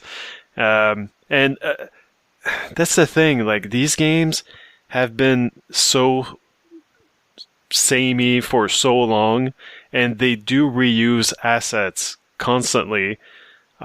It's hard for me to know exactly like what is new here. I'm pretty sure I must have rolled dinosaurs in previous games. Like they must have showed up. Yeah, like I did like on the last level when you're rolling up the entire world basically. Like surely at some point like the Diplodocus got rolled up, and whether I noticed or not. But this does let them be more, so here's this concentrated dose of dinosaurs, and then, like, amongst that, like, we're gonna have, like, kind of, like, fake-outs, like, things that look like dinosaurs but aren't. We're gonna have, like, a dinosaur fan, and when you roll him up, he's just like, dinosaur! Which never gets old, in my opinion. That's always amazing. And it's very Where's Waldo in that once you've seen an area, you'll start seeing those elements show up in different time periods anyway. Yeah. So you go back to Edo, and suddenly there's dinosaurs in this new Edo challenge, and not a lot of them, but they'd just be sprinkled in. Or they'll be like an Old West cowboy in the middle of Edo, Japan. You're like, why are you here? Whatever. I'm gonna roll you up and doom you to being exploded by the king. Sure. And like the themes, like the eras are fun, like I'm just enjoying, going to the Far West and this really fun cowboy guy is like, hey, let's party. Can you roll up drinks for me? Lots of drinks. Lots of drinks. And so like you just go ahead and roll up all those mugs and whatever you can find, shot glasses and everything. It's just, it's fun. And he looks friendly. I don't know. Like, the whole thing, the whole vibe of the game is sure, he wants you to roll up 500 drinks. He better be friendly. He's going to be drunk off his ass. Sure. I don't remember if past games had the 3 crowns that you find in this. Maybe that's something that got added in one of the HD games. I'm not sure. But yeah, so yeah, so there is the goal of trying to roll up the biggest Katamari possible, or whatever the mission happens to be in that stage. Roll up the most drinks, roll up only, this type of thing, or like keep like this Katamari is burning, and so like don't touch water, stuff like that. But in addition to trying to generally getting the bigger Katamari possible, there's got to be like these 3 crowns hidden in stages. So there's that kind of side thing that you have to try to get. You get rated, like you always got rated in previous Katamari games, but this time it's explicit. They actually give you a grade of D, C, B, and you see it in real time when you're playing. Like if you're approaching your goal, like you can see, okay, well you're like this many items away from getting there's an no S question. rank. Yeah, so that's very handy. They've also added the weird thing where I don't think it works for most of the levels, where and it seems to be like this extra thing that only unlocks like poses and like faces for the custom cousin generator thing, but you eventually, once you've played through a mission, sometimes like there will be the side mission like, oh, try to roll up this many items. A lot of times, like, it's just like, well, I would have done that anyway, so it's kind of pointless. Right. But it does give you this coin that you can use to, purchase these parts for your if you want to get into the create a cousin thing. And while not every stage has those extra challenges, if they have them, they have 3 of them. And what I found oftentimes is 1 is basically you're going to do anyway, but you can't do it on the first pass. It's only after you've already cleared the stage 1 time. Mm-hmm. The second one is usually you're getting into territory of like, you might not do this one. And then the third one, and again, each one has to be done to unlock access to the next one. So you can't just like absolutely kill it in one pass and get all 3. Mm-hmm. The third one feels impossible. So when I was playing this, we got all the crowns, which is 3 per stage. We cleared every stage. We found all the cousins. Stages have between 0 and 3 cousins in them. And we got all the presents. And I think every stage has a present, except for like 1 or 2 of them. But I don't think we ever got cleared a third challenge. The thing is, you have to go into these stages a bunch of times because you can only find, the first time you enter the stage, you can only find 1 cousin.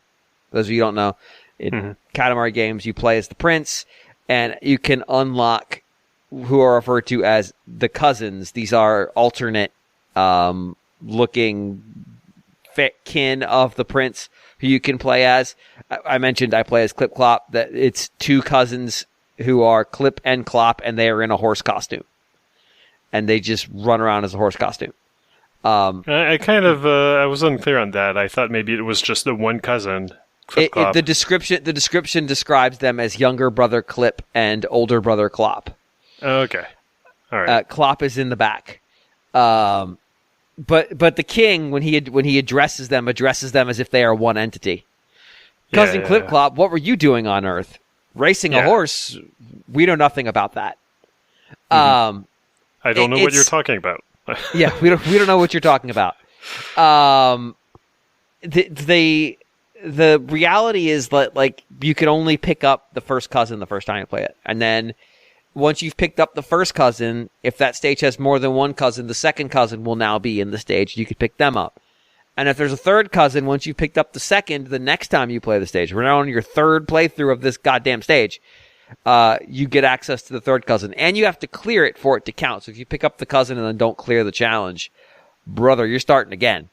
So that's annoying. Like, just let me pick up all the cousins on the first pass. But it does mean a lot of times we were banging our head against the 2nd or 3rd challenge pretty much right out of the gate, because getting the crowns often requires you very explicitly. A lot of the crowns are really easy, and I would guess you'll pick up, roughly around half just playing through the game. But I would say every few stages there's one that requires you basically devote the entire run to. I'm going to get that particular fucking crown. Damn the torpedoes. Do nothing else. Because there's 141 of the damn things. Like it's going to take a while, but they're not every stage, but some stages have ones that are just particularly evil. Maybe because they're floating above. There's one where you have to do a sick jump off of a top of a shelf and land on a guy's hat. That stage sucked, and we could not do it. So I used a magnet, which is a pickup item, and you can carry pickup items between stages. And I said, fuck this, fuck that. I'm going to take the magnet in. I activated the magnet right as I jumped off the top of I think it's the top of it's a food booth, not a shelf. And caught the crown midair on the way down, even though I still missed the top of this guy's head. And there's another one where I had to basically do something very similar. Yeah, I haven't run into like that many difficulties, but I'm not as far into the game because like you did everything. Yeah, there's nothing left to do in this game, basically, except go for S ranks. Oh, okay. Which is not that interesting, to be honest. Because the S ranks are really hard to get for the majority of them. I'm still trying to do them, but like it's I don't know. Sometimes they can be infuriating.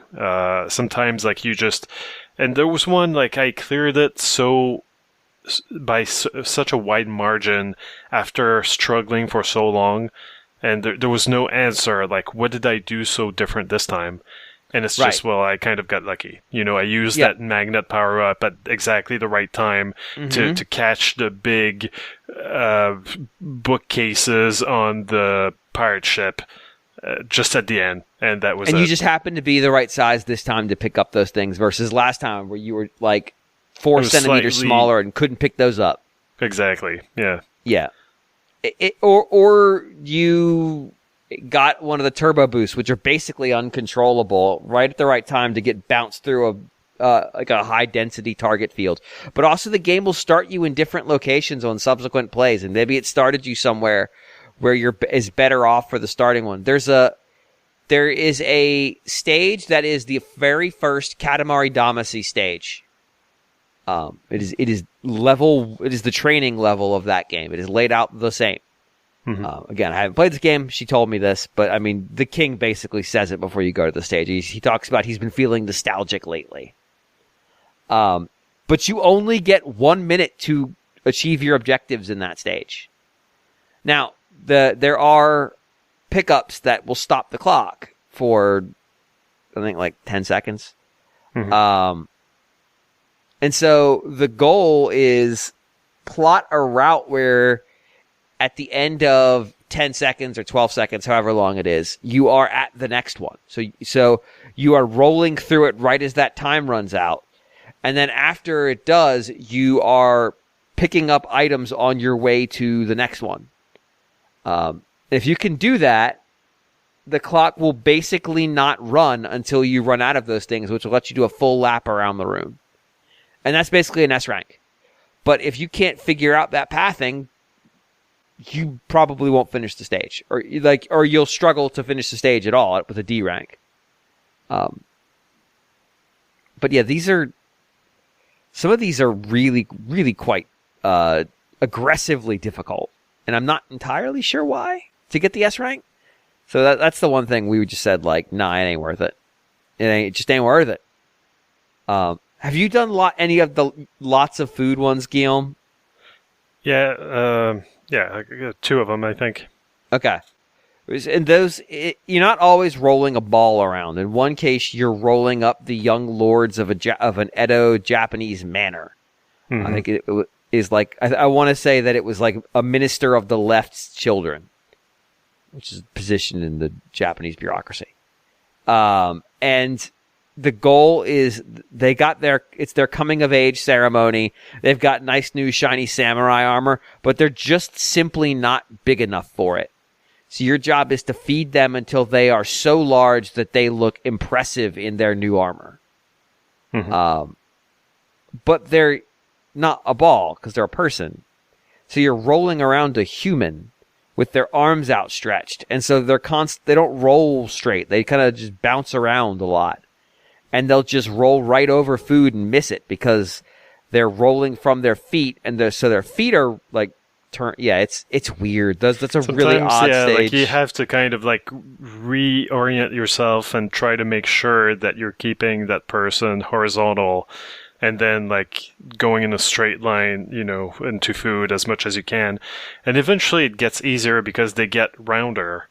Right. And so they become more like a ball. And so then you can really, pick up a whole lot more stuff. Which is the opposite of most cases where the ball gets covered in crap and becomes harder and harder to control until you hit a reset point. Where the ball gets essentially reformed to have less crap on it. It's just bigger. Because there's one where you're racing boats, and it just reminds me of... what was the name of that game? There was a Bible themed racing game that I just remember like gave me an aneurysm watching video of it. Okay. What system? But, I'm guessing EA didn't make it. No, it was a PC game. It's the Zoo Race. That's what it's called. It's a nightmare. It's a nightmare video. And this is like someone tried to make the Zoo Race in Katamari Damacy. But in that case, you can't stop rolling because it's a race. This is the king yells at you. You can't stop. It's a race. You literally cannot stop. The ball is always going forward. Mm-hmm. You're just going around that island over and over. Yeah. Yeah. So like, there's all kinds of weird shit they're able to do to you. That was like an idea that was in previous games. It's from We Love Katamari, I'm pretty sure. Yeah, but like I don't know. I'm just rolling through it. But that's the thing. Like so if you were totally bored of these games, it's hard for me to explain why I think this game is more fun than the HD. Like why the HD, the 360 and PS3 ones felt uninspired, and this one feels better, even though it still reuses some of those elements, some of those ideas, a lot of those same assets. It just feels like, like maybe they understood how to put the package a little bit better. The King of All Cosmos is a little bit happier in this one, although still, very much a dick. But like, it does make like the jokes are funny. Like the writing is actually good. There's a lot of fucking writing in this game. It's incredible. There's a lot of writing. Not just like the King of Cosmos talking to you, but like item descriptions and like. Anyway, and usually like it's pretty damn good. I always get a chuckle out of what the feedback I get from the king once I finish a stage. Yeah. Sometimes he sees you pick something up and has a comment on it. Right. He has an existential crisis if you start rolling before he's done talking about whatever dumb bullshit he wants to say. Mm-hmm. There are these text based videos where you just get a break every so often to show you what the king or the queen of the cosmos is doing. And in the king's case, it's usually something incredibly dumb and pointless. And one of the cousins who's just a paintbrush drawing it in the most epic way possible. And in the queen's case, it's usually she's gone on some adventure with some of the cousins and it's just going completely wrong. Just absolutely wrong in the most the least predictable way possible. Yeah. Those are fun. I enjoyed those a lot. Yeah. Like this is just a game that's designed to make you smile, and it's always super dumb, but like super, I don't know, like I don't know, it's my happy place, I guess. It's just, and they, like you've got the underwater levels, like, okay, you're rolling up, so like you see some squids, and like next to the squids, there are going to be maybe like ink bottles, and like he'll comment on like ink squids, like whatever. Or like you'll have like, oh, is that a squid over there? No, they're hot dogs cut up to look like, right. little squids. The Japanese do that. I don't know if they in bento boxes. I don't know if I've seen it elsewhere, but anyway, like it's just cute shit like that all over the place. So I don't know. Like this one feels good. I don't. There's a lot of. There are some I think that yes, there are frustrating stages, but especially if you try to S rank them. But if you just try to finish them, you can save yourself some of that grief. I think that it's more gentle than perhaps like the PlayStation 2 games. Gives you a little bit more give in general for you to just like, okay, I got a D ranking. That was an ordeal. I don't want to do this stage again. Let's move on to the next one. And there are a lot of freaking stages in this game. There are. So, yeah, I wholeheartedly recommend it. Now, sometimes the reroll games are on sale for as little as $5. Should you get this game over a $5 Katamari game? Like, well, it depends. Like, if you've never played these games, I think that maybe like if you get a really good discount on We Love Katamari, like you might want to play that one. But this one is excellent if you're new to the series or if you haven't played them in a while. It's just a whole bunch of fun, and also it's fairly cheap. Like it's not a full price release on the Switch. So, and eventually, you know, like if you want to, you can wait for sales. I'm sure it's going to be deeply discounted because, again, Namco will discount their games to $5 eventually. Yeah, I coming into the series having not played it before, I enjoyed it plenty. I think one of the things that I picked up right away, and this was from feedback that the girlfriend had as we were playing it, was it made a lot of sense to be able to have somebody sitting there with you who's watching you play it, and when you get frustrated with it, because it enjoys making you frustrated, or it can, because some of the stages are not balanced. Just being able to toss the controller to the other person and just declare, this is your problem now, is something that is actually beneficial, because it feels like some of these challenges are messed up in weird ways and they can become frustrating. The race one is kind of obnoxious because the goal was pretty high.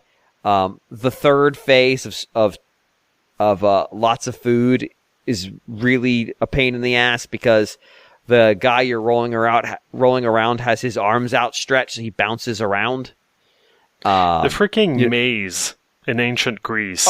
Oh God, yeah. And if you touch water, you're done. And there's all kinds of like water jump scares. But also, like all the walls are just like people in an amphitheater, and it's just you never know. Yeah, it's a maze, and I was always stuck somewhere. Like you're trying to get as big as possible, but at the same time, like there's a way to get very easily to the end of the maze, and there's the long way that's going to be the one that pays more. You know, that gets you to get bigger, and then from there, like I never found the freaking exit. Like it was extremely frustrating. I got to the end of the maze and was not big enough yet. And so I had to pick up stuff in the middle of the arena. Yeah. I picked up everything in the middle of the arena and was still just, we're talking less than a centimeter too small. And you can't re-exit. And so I was like, fuck. So I had to redo that whole is fucking stage. Yeah. It sucks. Yeah. No, so sometimes this game will make you curse, but at the same time, sometimes you'll be rolling up philosophers in ancient Greece just so, at the request of Socrates, who is complaining that the other philosophers don't want to hang out with him. So please go roll them up and bring them to me. And that's what you do. Yeah, you do. It is weird and silly and fun. But yeah, there are, I would say, maybe 5 or 6 stages that whenever we went back to go hunt crowns in that stage, it was always, oh, fuck. All right, we gotta go do this damn stage again. Because usually those stages have really tight windows, and getting the crown requires you deviate to go do something hard. There are items you could pick up that make finding them easier, but that doesn't necessarily mean getting them is going to be easier. There's a stage in Edo where you get massive. You're rolling up whole city blocks at a time, and you can lose access to a crown because you outgrow the space. Yeah. So it's tough because there's one where you can basically only get it when you're like 80 centimeters, but at 100 centimeters you're too big. So like, don't fuck it up, I guess, brother. That just means you end up running that stage 2 or 3 times, and that one in particular is like 15 minutes long. It's so long. But yeah, it's really good. It's really good. Yeah. I guess we move on to my new business. So I'll go quickly because we've been going for so long now. But I've played again BALLxPIT, a game that, if you recall, last time I talked about it, I said like I don't get it. This sucks. Yes. I've put a lot more time into it for some reason. It was kind of my go-to. Again, and I guess this is related, but I don't want to get into it.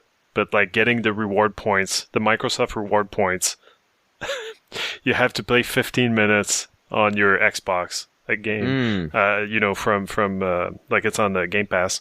Anyway, so I'm doing it for the points, and I got addicted to BALLxPIT because it's a game that's designed to be addicting, and I hated pretty much every minute of it, and yet I still played so many more hours of it. And so now I'm free of it. Like I uninstalled it.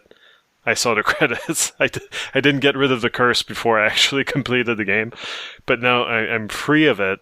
And I am never touching one of those games again, I think. Just Vampire Survivor likes, or even Balatro likes, any kind of rogue likes that are based on like, oh, try to find the synergies between these power-ups that you unlock as you play more and more of the game. I find myself kind of very vulnerable to that kind of like addictive quality that they have. And also, yeah, like I learned over the last few weeks that Vampire Survivors, the guy who made it, was literally worked in the gambling industry and made like some of the elements of the game, like the way that when you open a chest, like what happens, like the kind of the overload of sound and graphics, was something that he had learned from like designing slot machines. And BALLxPIT is kind of in the same vein, you know, like it's the same kind of like, okay, like now that you've killed some of these enemies, now you unlock a new power up and then a new power up, and I find myself just like falling prey to that kind of stuff, and I was not really having fun.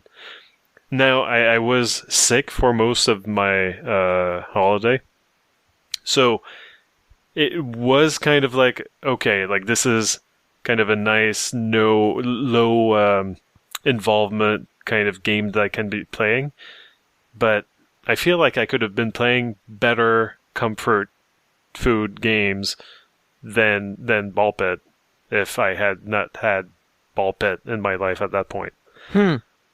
So yeah, I don't know. Like I played through it and then I kind of felt dirty after. I just felt like I didn't like the way that it made me just like one more game, because now I've upgraded my farm enough that my guys have can deal more damage now, or they're faster on the field, or whatever it was that I upgraded. And now I think that I can go tackle this stage and get further into the game.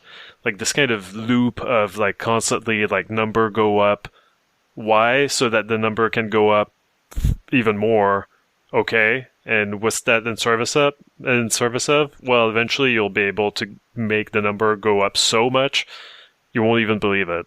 Like, Yeah, that's I mean, all these games are. Yeah, it's cookie clicker, ultimately. Yeah. You're making 1 quintillion cookies per second. Yeah. And you feel so empty inside. I feel full of fucking cookies. I'm making 1 quintillion cookies at a time. So I'm swearing off the whole genre.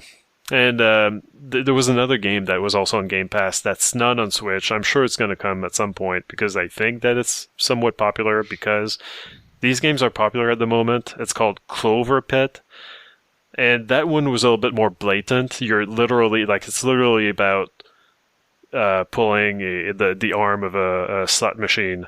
Yes. But you're in kind of a grindy, grungy place where, basically Saw, or the whatever the name, I've actually never seen those movies, but the villain in Saw is forcing you to play. Jigsaw is forcing you to play the slot machine and earn a certain amount of coins so that you can keep surviving, and then you can buy these power-ups or these Lucky Charms or whatever, and again you try to find the synergies to make it more likely that you're going to get big winnings. It was not great. I don't know. I really didn't care for that one, and maybe the fact that it was more blatant about the whole gambling aspect of it helped actually. So yeah, I'm not gonna touch those in the future, and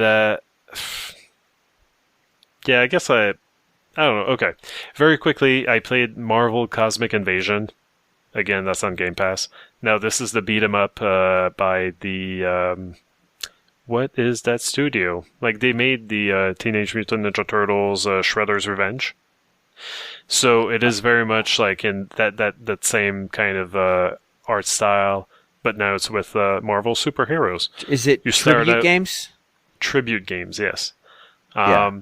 Now, I was not as big a fan of Shredder's Revenge as I was of Streets of Rage 4, but it was if you decided to play a Ninja Turtles arcade game, I would not recommend the old ones. I would recommend Shredder's Revenge. It was very much everything that you want out of those games is here, and it's updated and done better generally, and so you should play that.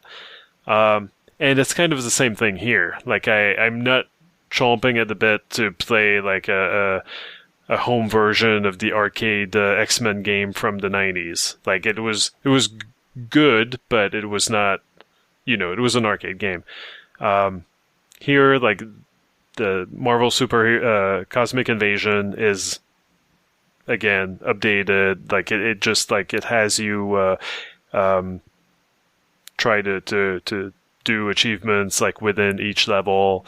It gives you little missions try to use Wolverine's rage throw or whatever they call it, to kill 5 enemies, and then if you accomplish that, then you get a little achievement, kind of a reward thing. There are 3 achievements in each level. You can choose between. Now this is the wrinkle in this one. As a solo player, you can play as you bring 2 superheroes into the stage with you. You choose one and the other, and with a press of button, you can tag team them.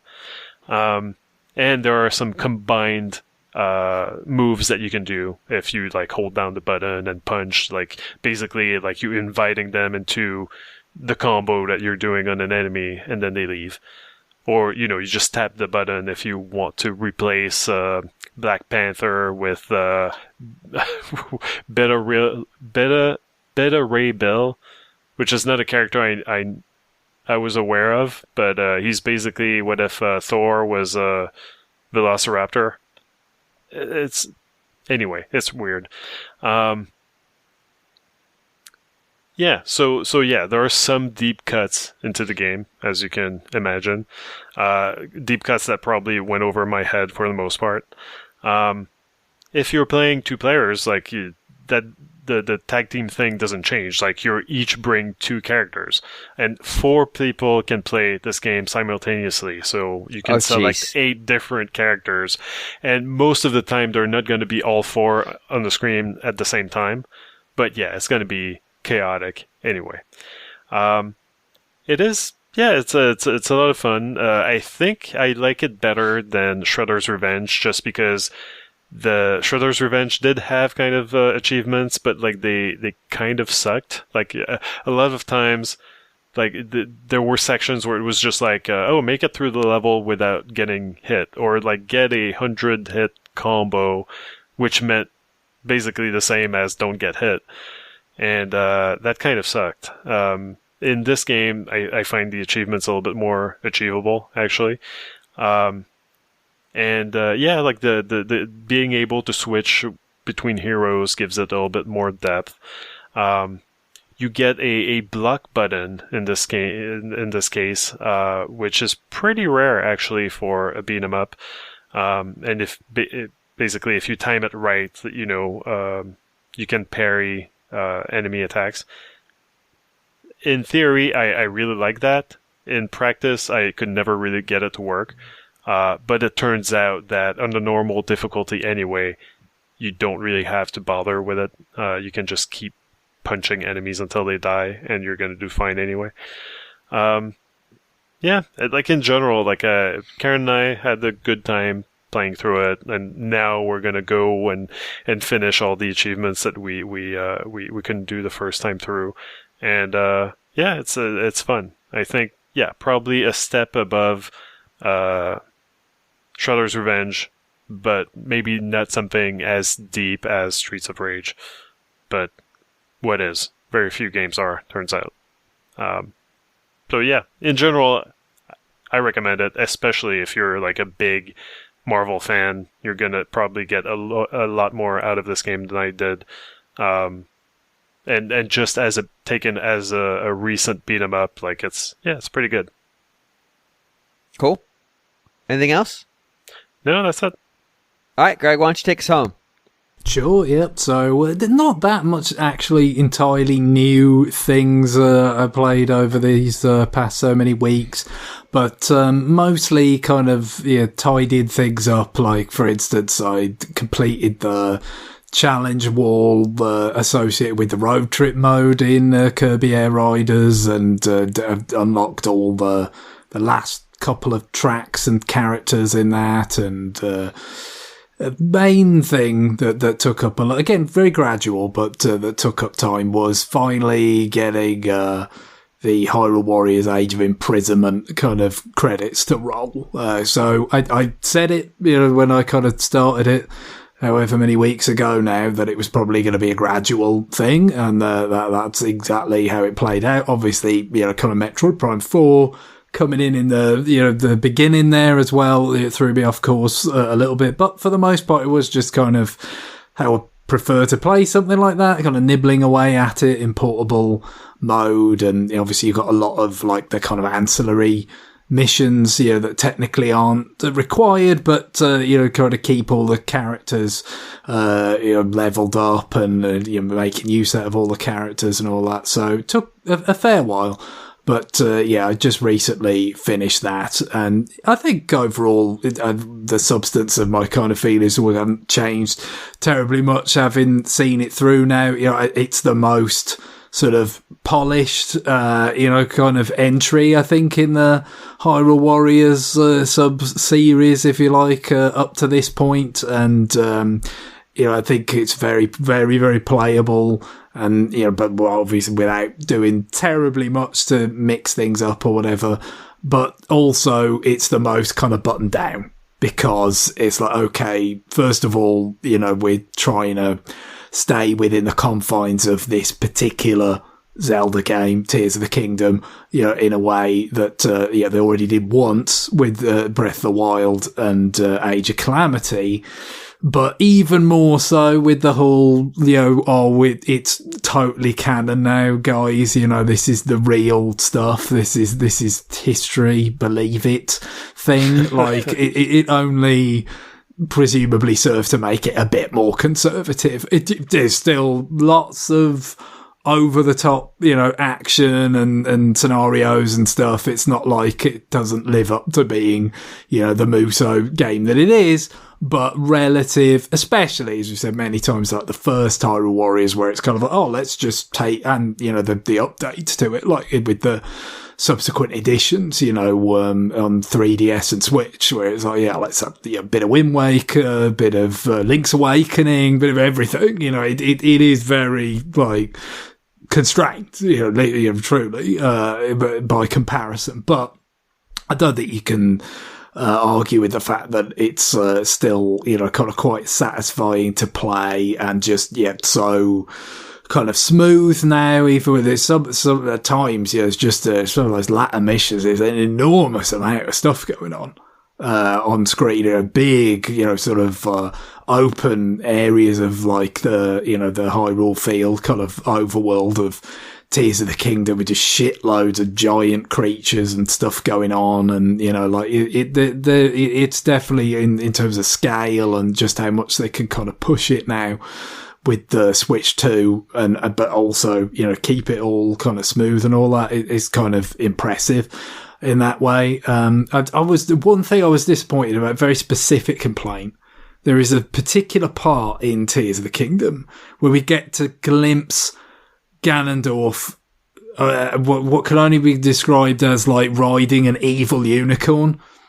And that moment is reprised, but not built upon in any way. Like, why do we not get more of the evil unicorn? It was always a horrible tease in Tears of the Kingdom that, let's have more of this. And then we do get to see it again, but it might just be the same bit. I forget, it's been long enough since I played Tears of the Kingdom that I can't exactly remember. That aside, you may as well, isn't it? Like I said, you are constrained by the fact that you to the Tears of the Kingdom canon.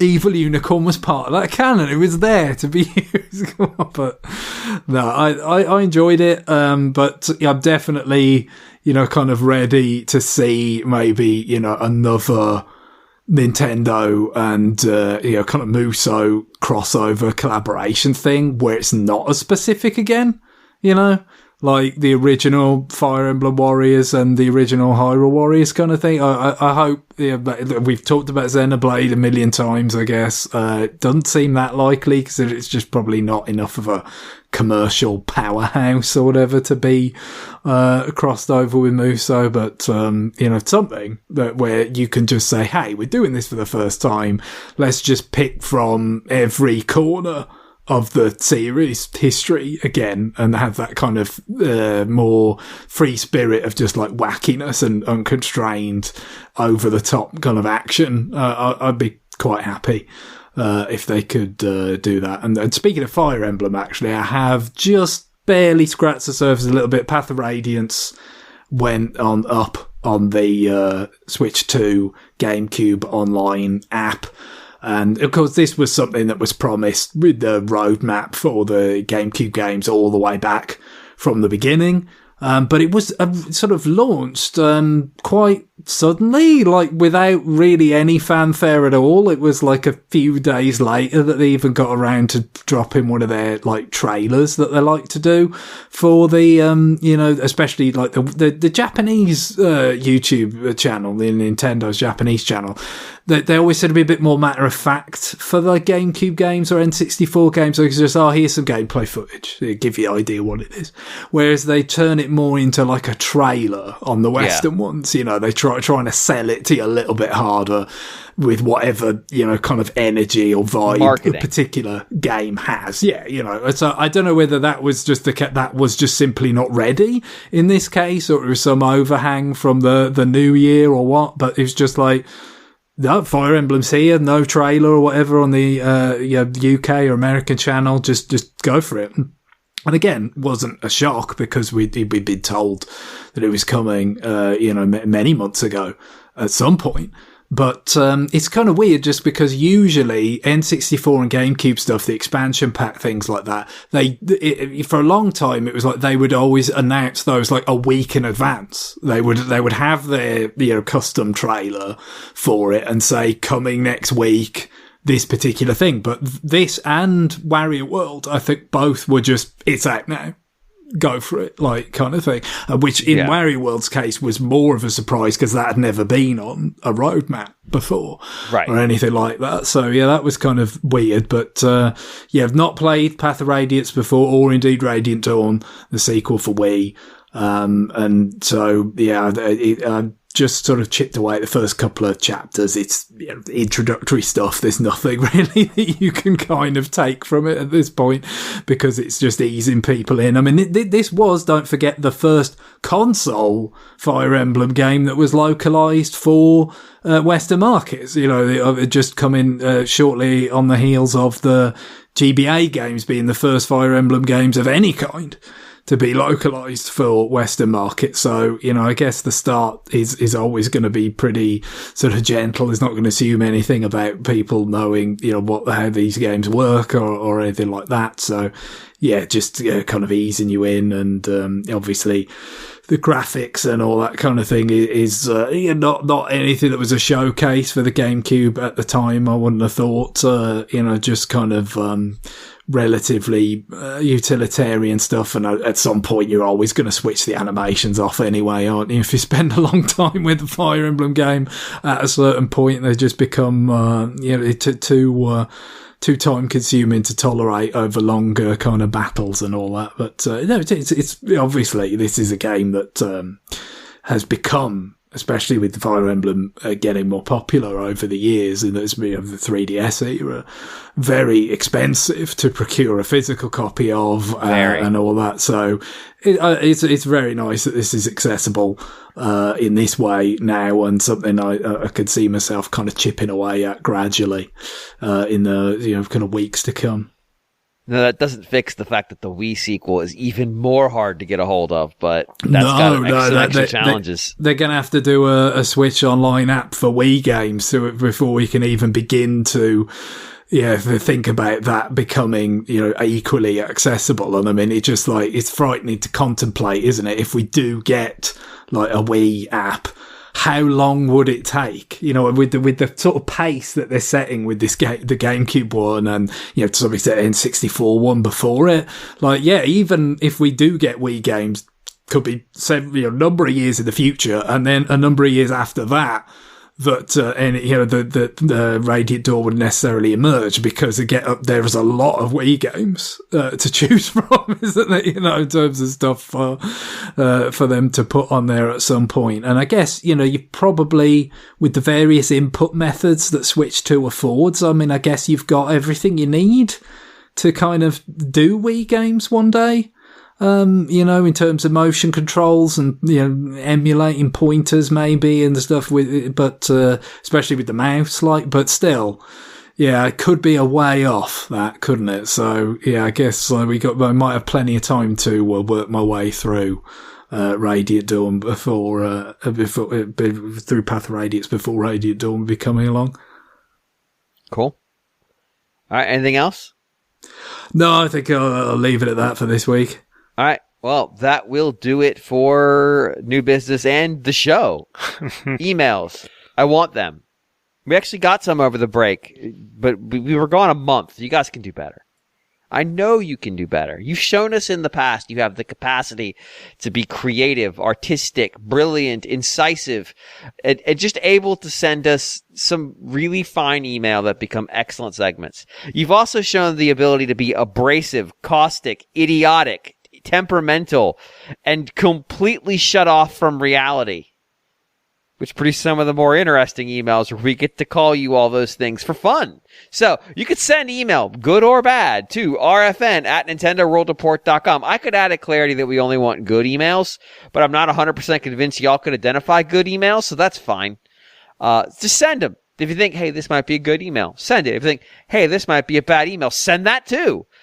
That's RFN at NintendoWorldReport.com. I want your pontifications in my inbox by Monday morning or else. Greg, I haven't got to ask you this in a long ass time. What is our music to wrap the show up this week?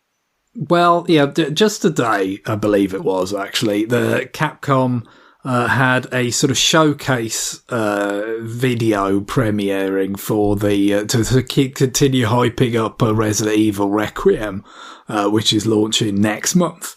And a lot of it was seemingly like collaborations with brands, something to do with Porsche, something to do with watches. Sure. It's like a fucking James Bond movie. It is. It's like, okay, fair enough. But you know, there was some sort of things to kind of cover in terms of closer to the game itself as well. Although there was still no images of the Grace amiibo yet. No, I think they narrowed down. Is it real? It's I think June they're saying it's going to come out. So I think, and you know, this is Capcom. Like, we know how enthusiastic they are about amiibo with the Pragmata one coming and all, and the Street Fighter ones before that. Like, I think they're good for it, but it is kind of interesting that we haven't seen it yet. Although, if you remember, back with the Age of Imprisonment again, they promised like a Minoru's construct thing like ages ago. We haven't seen anything of that. That is, and then on the complete other side of that, like the Metroid Prime 4 amiibo like came out before the game. So it's the bizarre resiliency of that product line has created some just really strange diversity of timelines here. Like those the Mario Galaxy ones, like you could pre-order them round about the time that the games came out. You know, Galaxy 1 and 2 came out in October or whatever it was last year. But for many months in the future, I don't think they're coming out until round about when the movie's going to be coming out in like April. So all over the place amiibo timelines. But that's not what we're going to discuss here with the music, because they had a more gameplay relevant thing, and this actually kind of reminds you a bit of something like Fire Emblem, in that there will be a new difficulty option is for this kind of for Requiem. I think they said when you were playing as Grace, because we have subsequently learned that Leon is back and like he will be the protagonist for some of the game. But when you're playing as Grace, like there will be a classic difficulty option which reinstates limited saves via ink ribbons, which is an interesting choice, considering I don't remember that being a particularly loved element of the old Resident Evil games in the sort of popular imagination. But I guess, you know, it was mandatory then. And, you know, for people who genuinely have loads of affection for those old games, maybe the idea of bringing that kind of back where, you know, you have to have actual inventory items, you know, available to be able to save your progress at a typewriter, you know, is something that they miss. But it's coming back, and so one of the things that I certainly remember from my first time playing a Resident Evil game, Resident Evil 2 on the N64, is the wonderful save room music that would accompany the process of using an ink ribbon. Now, the one for the first game was requested and used some years ago, well, specifically the GameCube remake version of it. But this is the second one, like I said, so it's similar, different. It's a bit less tranquil. It's a bit more like kind of ominous, but it's still got that kind of, you know, piano respite from all the crazy shit going on, all the liquors coming through windows and whatever else, you know, was going on in that game. So yeah, it's a short loop, but yeah, definitely a very memorable aspect to that game and something that feels nice to recall on this occasion. Awesome. Well, on that, it is time for us to go. Bye, everybody. Later. Bye. Bye-bye.